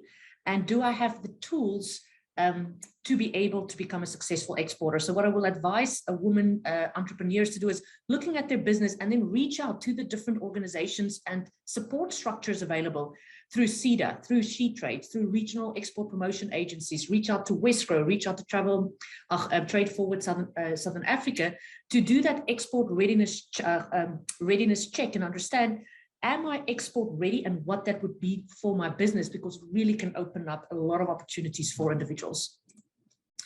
Just in terms of the main services that we provide as a WESCRO, but of course, that's also available through other regional trade promotion agencies. The first is export training, really technical export development training to understand the ABCs of exports. What's the challenges? What's the opportunities? What do I need to know? What is Incoterms, right? What is logistics? What is insurance? What do I need to understand before I even think about, am I export ready?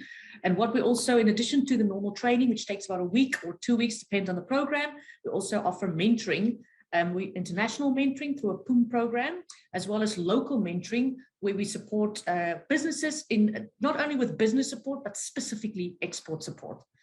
And then once you've received the training and you're export ready, we also have a large research component to the Wesgro unit, which really drives intelligence, market intelligence, sector intelligence, but very importantly also a decision support model to understand, I'm selling jam. Should I be selling my jam to Italy? Should I be selling it to Ethiopia? Or shall I be selling it to New Zealand? As a practical example, where's the biggest demand? So that when I build my export marketing plan, I ensure to also incorporate where the demand is and where I'm able to sell this particular product.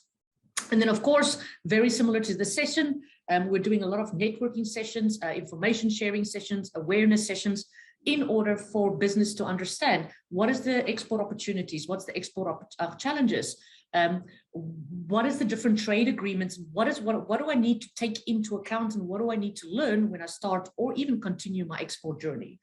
And then a big practical support, of course, is missions, really access to markets. In Wesgro in particular, we're doing 40 to 45 missions a year across our main regions, which is Africa, Europe, Middle East, Asia, and the Americas, being able to take companies into market, connecting them with buyers, and help sourcing that trade leads that hopefully leads into an export deal.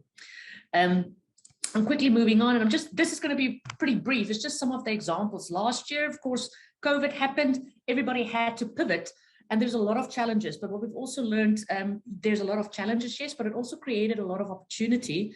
And now our job is, how do we leverage technology to be able to continue to expand the type of services that we can provide? Here's a couple of examples of we had 42 virtual networking sessions last year, webinars, workshop, and then we moved, of course, from the virtual space into the hybrid space, where we're able to accommodate people in person and other people dialing in, really extending the reach and appeal. Our export training, it went virtual completely, and the same thing as all of a sudden smaller companies that's not based in Cape Town, the companies based in Oudtshoorn or in Knysna or in the smaller towns and the districts are able to dial in and also benefit from not only the training as well as the networking sessions. And then, of course, all the missions that went virtual or hybrid, where we're able to either through Zoom, or in this case, we built our own platforms connecting buyers and sellers. Here's an example of a hybrid mission where we took 5 companies into market, into Cameroon, 15 companies dialed in. So again, even when there's restrictions on large gatherings, or if there's restrictions on traveling, we'll find a way to help connect exporters to their international markets. I really like this one, is where we were unable to travel, but it doesn't mean goods are not able to travel. So we actually sent through the goods to, in this case, it was Poland, and it was wine. The buyers were able to meet, so they were able to have a large gathering. So we hired a venue in Poland, we sent our wines, we set up 13 different tables representing the 13 wineries. We had little iPads where the South African winery dialed in, and the buyers had B2B schedules. Table 1 was winery 1 that had half an hour to do a live or virtual wine tasting where they're able to taste the wine, while at the same time being able to speak to the winemaker or to the sales agent to learn more about the experience. So that was really successful, being able to taste and feel the product, while at the same time we were able to do it from the comfort of our homes. And then maybe just a couple of things, just for Wesgro in particular, but I know some of the other trade agencies is also looking, what are we going to do to continue to support exporters, particularly women exporters going forward? We're building an export strategy that's aligning not only the trade promotion agencies, but also regional government. And in our case, what is the provincial support for exporters? We're building a Cape Trade portal, again, really looking to leverage technology to extend the reach and appeal and support we're able to provide. We're building a virtual export shop, export one-stop shop, where all of our exporters that's struggling to connect with the relevant regulatory bodies, where they need certifications or regulation issues, being able to connect with them virtually, have the meeting, understand what it is that they need to do, and get out of there to be able to focus on their business. We're working on an air cargo strategy, really when our connectivity and the planes start coming back, understanding how can we leverage air cargo to increase exports and opportunity for exports for our region's exporters. And then lastly, also looking to focus on services in particular. We've got a big focus on goods, and we're good at helping companies that is exporting goods, but there's so many opportunities for companies in our services sector, and how do we support them better? So that's some exciting initiatives coming up, looking to support exporters in general, but of course, very specifically our women-led exporters as well. And with that, thank you very much. Thank you so much, Erica. I'll move on swiftly to our next presenter. Louise, if you could turn on your camera and your audio. I'd like to ask Louise to share with us on how women can benefit from Trial Ace, Trade Hub, and what kind of resources are available for women entrepreneurs. Did I pronounce it right? Tralac E-Trade Hub. Yes, Tralac E-Trade Hub. Over to you, Louise. Thank you. Thank you very much. And I just want to make sure if everybody can see my screen. Yes. Can you see the screen? Yeah, but we can see your We are reading your emails though. Oh my goodness, that's not good. We look away so we don't. It's better. Yes. Yeah. That's fine now. That's perfect. Well, I think for me, I'm not sure if Trudy has joined us. Is she on the call or not? I am, Louise. Okay, good. Great I'm to gonna see you. Good. I don't know who's going to start, you or me. Perhaps I could just do a brief introduction. Fantastic. Because we've Fantastic, mentioned Tralac, but of course this is a collaborative initiative with the International Chamber of Commerce, UPS, Tralac, Global Trade Solution, and many other partners. The E-Trade Hub has its origins in an attempt to support women to take up opportunities under the AFCFTA. But the offerings, both in terms of training, trade tools, and other networking support, business connector platforms, and so on, cover all trade opportunities. But we do have a particular interest and commitment to supporting women to achieve the potential that the African Continental Free Trade Area offers that we heard about in earlier sessions today. So the E-Trade Hubs, and Louise really is our technical expert and responsible for development of the tools and so on. This is supplemented also by training events. And the training events focus not only on technical trade issues. Erica has mentioned technical issues such as Incoterms, rules of origin, and other very important necessary compliance matters for us to successfully trade under any trade regime, but also extremely important that we take a look at a much broader context to support women businesses. So we have what's become a particularly popular training program, and that is, for example, on digital marketing. So these are small workshops. We limit participation to 10 women.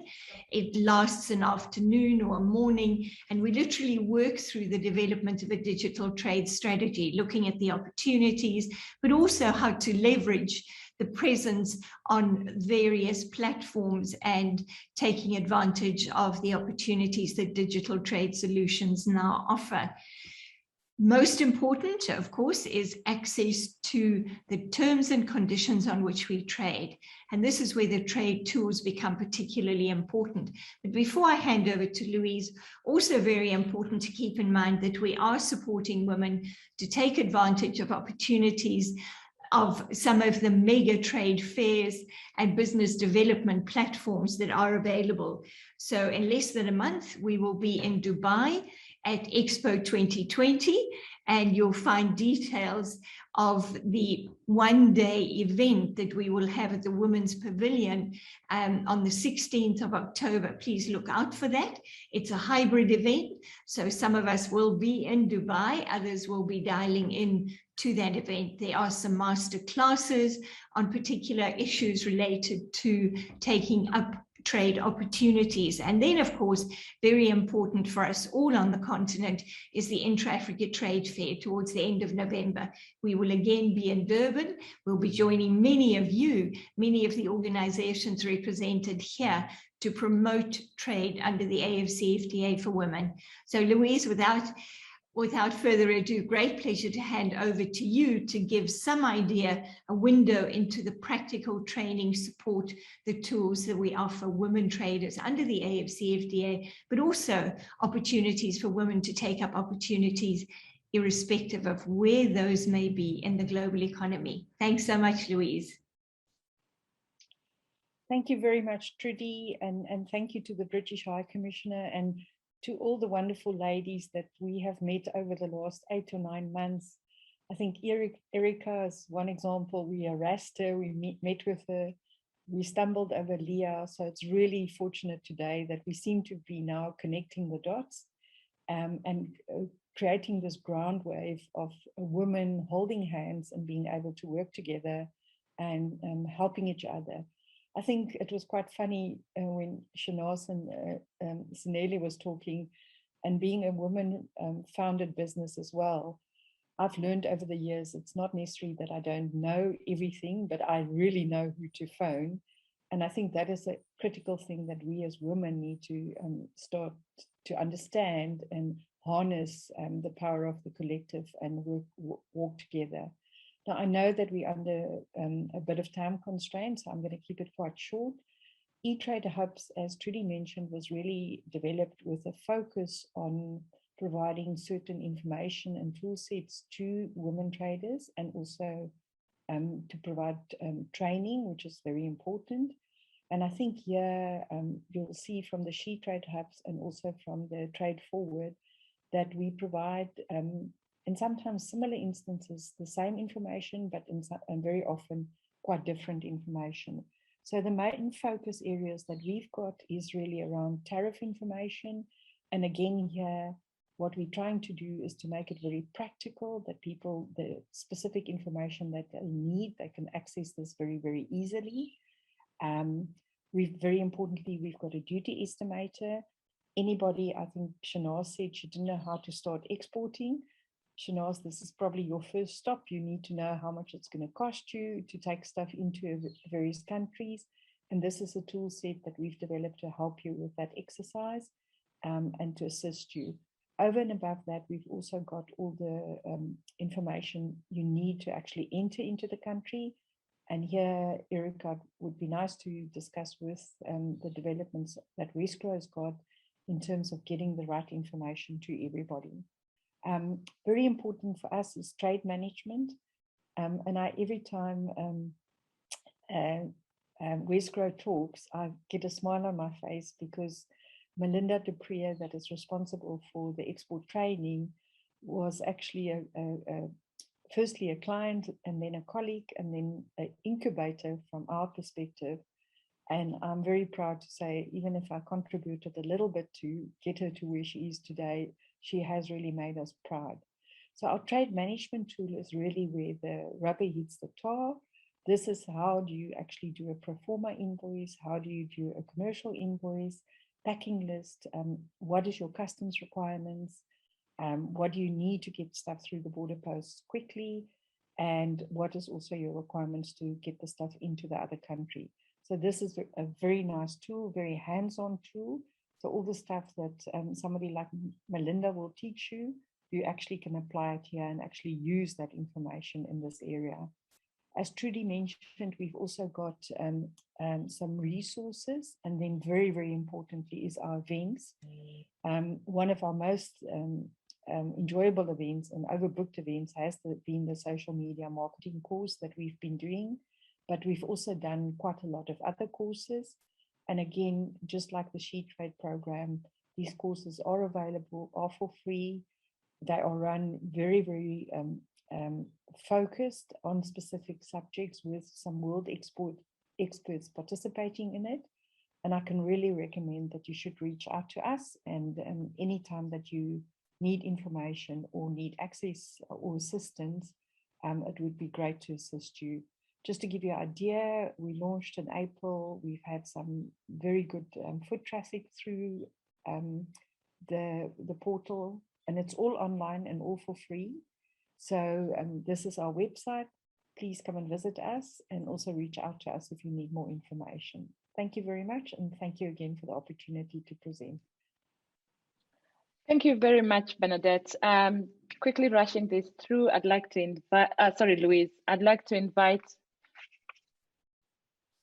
that was Bernadette, right? No. So I'd like to invite, sorry. No, that. The names is wrong. I'm kind of confused. Oh, the name was wrong. So that was supposed to be Bernadette. So now over to Louise. Sorry about that. I mean, when you're working with different people, I mean, it's possible to interchange. So sorry about that. And I'd like to invite Louise to share with. That was Louise. Yes. But her screen was showing Bernadette. Okay, let's not take too much time on that. I'd like to make a quick announcement on, we've got a digital goodie bag. So please keep checking the text box with instructions on how to get those. So right now I'm going to Bernadette, and Bernadette, we'd like to understand some of the initiatives that the Chamber is currently running to support women in trade. Kindly keep it brief. And if at all there's a link that you can provide for us to be able to access more information digitally, that would be great. Thank you. Thank you so much. I'd like to say a big thank you to the British High Commission and to George Barrett. Just briefly, my journey with JCCI goes back to 16 years ago. As a woman-owned business, I was looking to expand my business, and JCCI had a program in partnership with the International Trade Centre and the Canadian government, empowering women to export. And within a short period of time, I was able to exhibit in 20 countries in Africa, America, Cuba, India, Dubai, and we secured contracts to set up hospital turnkey projects in Africa. And in 2011, we were awarded Exporter of the Year at JCCI and First National Bank. In 2017, I was offered the position of Head of International Trade at JCCI, and in the beginning of this year, I was promoted to CEO. Just a brief background on JCCI. We were established in 1890. We're part of the International Chamber of Commerce and Paris, so we have access to 14,000 chambers globally. So during our programs, we make that access available to all our SMEs. JCCI runs 2 to 3 international events a month where the High Commissioner or the ambassador will give an overview of the bilateral trade opportunities. So we invite all our members and all our SMEs to these events where they can form partnerships and they can also form joint ventures. In 2015, JCCI was awarded the project, the Global Export Accelerator, in partnership with GIZ on behalf of the German government, where we ran a program. First, we assessed the SMEs exactly at what stage they're at. They had to meet certain criteria. And then we put together a mentorship program looking at packaging, marketing, all business-related issues, and then an export training, extensive export training. And then from there, we identified where the suitable markets are for the SMEs, and then we introduced the SMEs to the different markets through the chamber network and other networks. On the success of that program, we identified to establish specialized service sectors. So we looked at creative industries, agri-processing in partnership with GIZ and the German government. And on the success of that program, we were awarded at the beginning of last year to run a Women in Business program. And on that program, we have 450 women in diversified sectors meeting on a weekly basis, covering key topics such as sales and marketing, financial management, product development, developing a digital platform, networking, and other topics. 60 of those women were identified to be included in the Global Export Accelerator. And diamonds, we identified diamonds, and these diamonds receive training in all aspects of exporting, market research to identify suitable markets, introduction to potential partners through the chamber network and foreign economic reps. So this program has been very successful and effective in helping women identify their strengths and also giving them access to international markets. And also JCCI, also other services we provide is certificates of origin. We run trade days, and we also run business topics that's of great interest for business operations as well. I tried to keep it very brief. I could go in much more detail, but I wanted to keep it as brief as possible. Thank you so much, Bernadette. I'm sorry that you were the last on my panel, but you've really given us useful information that we could go back to. I would like to hand over back to Kaliki. Thank you so much, panelists, for your time and your contribution. Thank you so much, Veryl, and thank you to our fantastic panelists. The next session, it will just be Nick Lotter to give us his closing remarks. Nick, are you there? I am, and I'm incredibly conscious that I'm keeping people from their lunch. So I am going to be exceptionally quick. I started by thanking you all for joining today, and I'm going to finish by thanking you all for joining and for sticking with it. I think sticking with it has been the easy part because it's been fantastically interesting, full of loads of facts, and I'm particularly grateful to all the speakers and the panelists because they gave us loads of things that would contribute to and support the three challenges and hopes I set for the day around recognizing why the British embassies and the British government is interested in this, recognizing that you are brilliant, amazing, and the power of trade is in you. And lastly, as we saw in session 3, all the amazing support that is available out there from She Trades, Westgrow, UK South Africa Tech Hubs, Trade Forward Southern Africa, and many more, JCCI, lastly but not least. I would just reflect perhaps on a couple of things that I took away from today.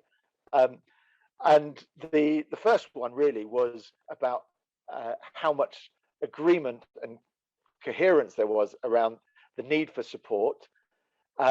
And so it was delightful that we can finish off at the end with so much areas of support for people. Support is important and it's out there. I was, as a policy professional, I was initially challenged but delighted to hear people telling me that policy is useful, it can help shape the environment, but it ain't everything. Business needs finance, you need digital skills, you need more and better consultation in order to help make that policy relevant to you. But at least policy is providing great opportunities for South African business, such as the new African Continental Free Trade Agreement. There are great opportunities out there. It's time to grab them. And lastly, it was wonderful to hear from those people who are doing it and who are willing to share their experience and expertise in how to make the most of the trading opportunities out there. I was really struck by the point that even in the depths of COVID, when trading was and business was so hard, people were able to grow, win business, including a long way away in the EU and the UK. But that the trick was to start small and learn by doing. Something that I will personally take away and try to adapt to my life. But equally, an axiom which we hold very dearly in the policy space, in diplomacy, is know the process, know the rules. And it was delightful to hear that is just as important when you're exporting as it is when you're being a diplomat. So thank you once again to all of our speakers, and frankly to Kaliki and to George at TFSA for all of the work they've done to pull this morning's event together. I found it really rewarding, and I hope you did too. Thank you very much, everybody. Kaliki. Thank you so much, Nick, for your brief and amazing closing remarks. So without wasting any further time, I also just want to thank again our fantastic speakers and the most amazing audience. Thank you so much for engaging in the comment section. And so for now, this webinar is officially closed, and we hope to see you in our next webinar or event, and we'll definitely be in touch.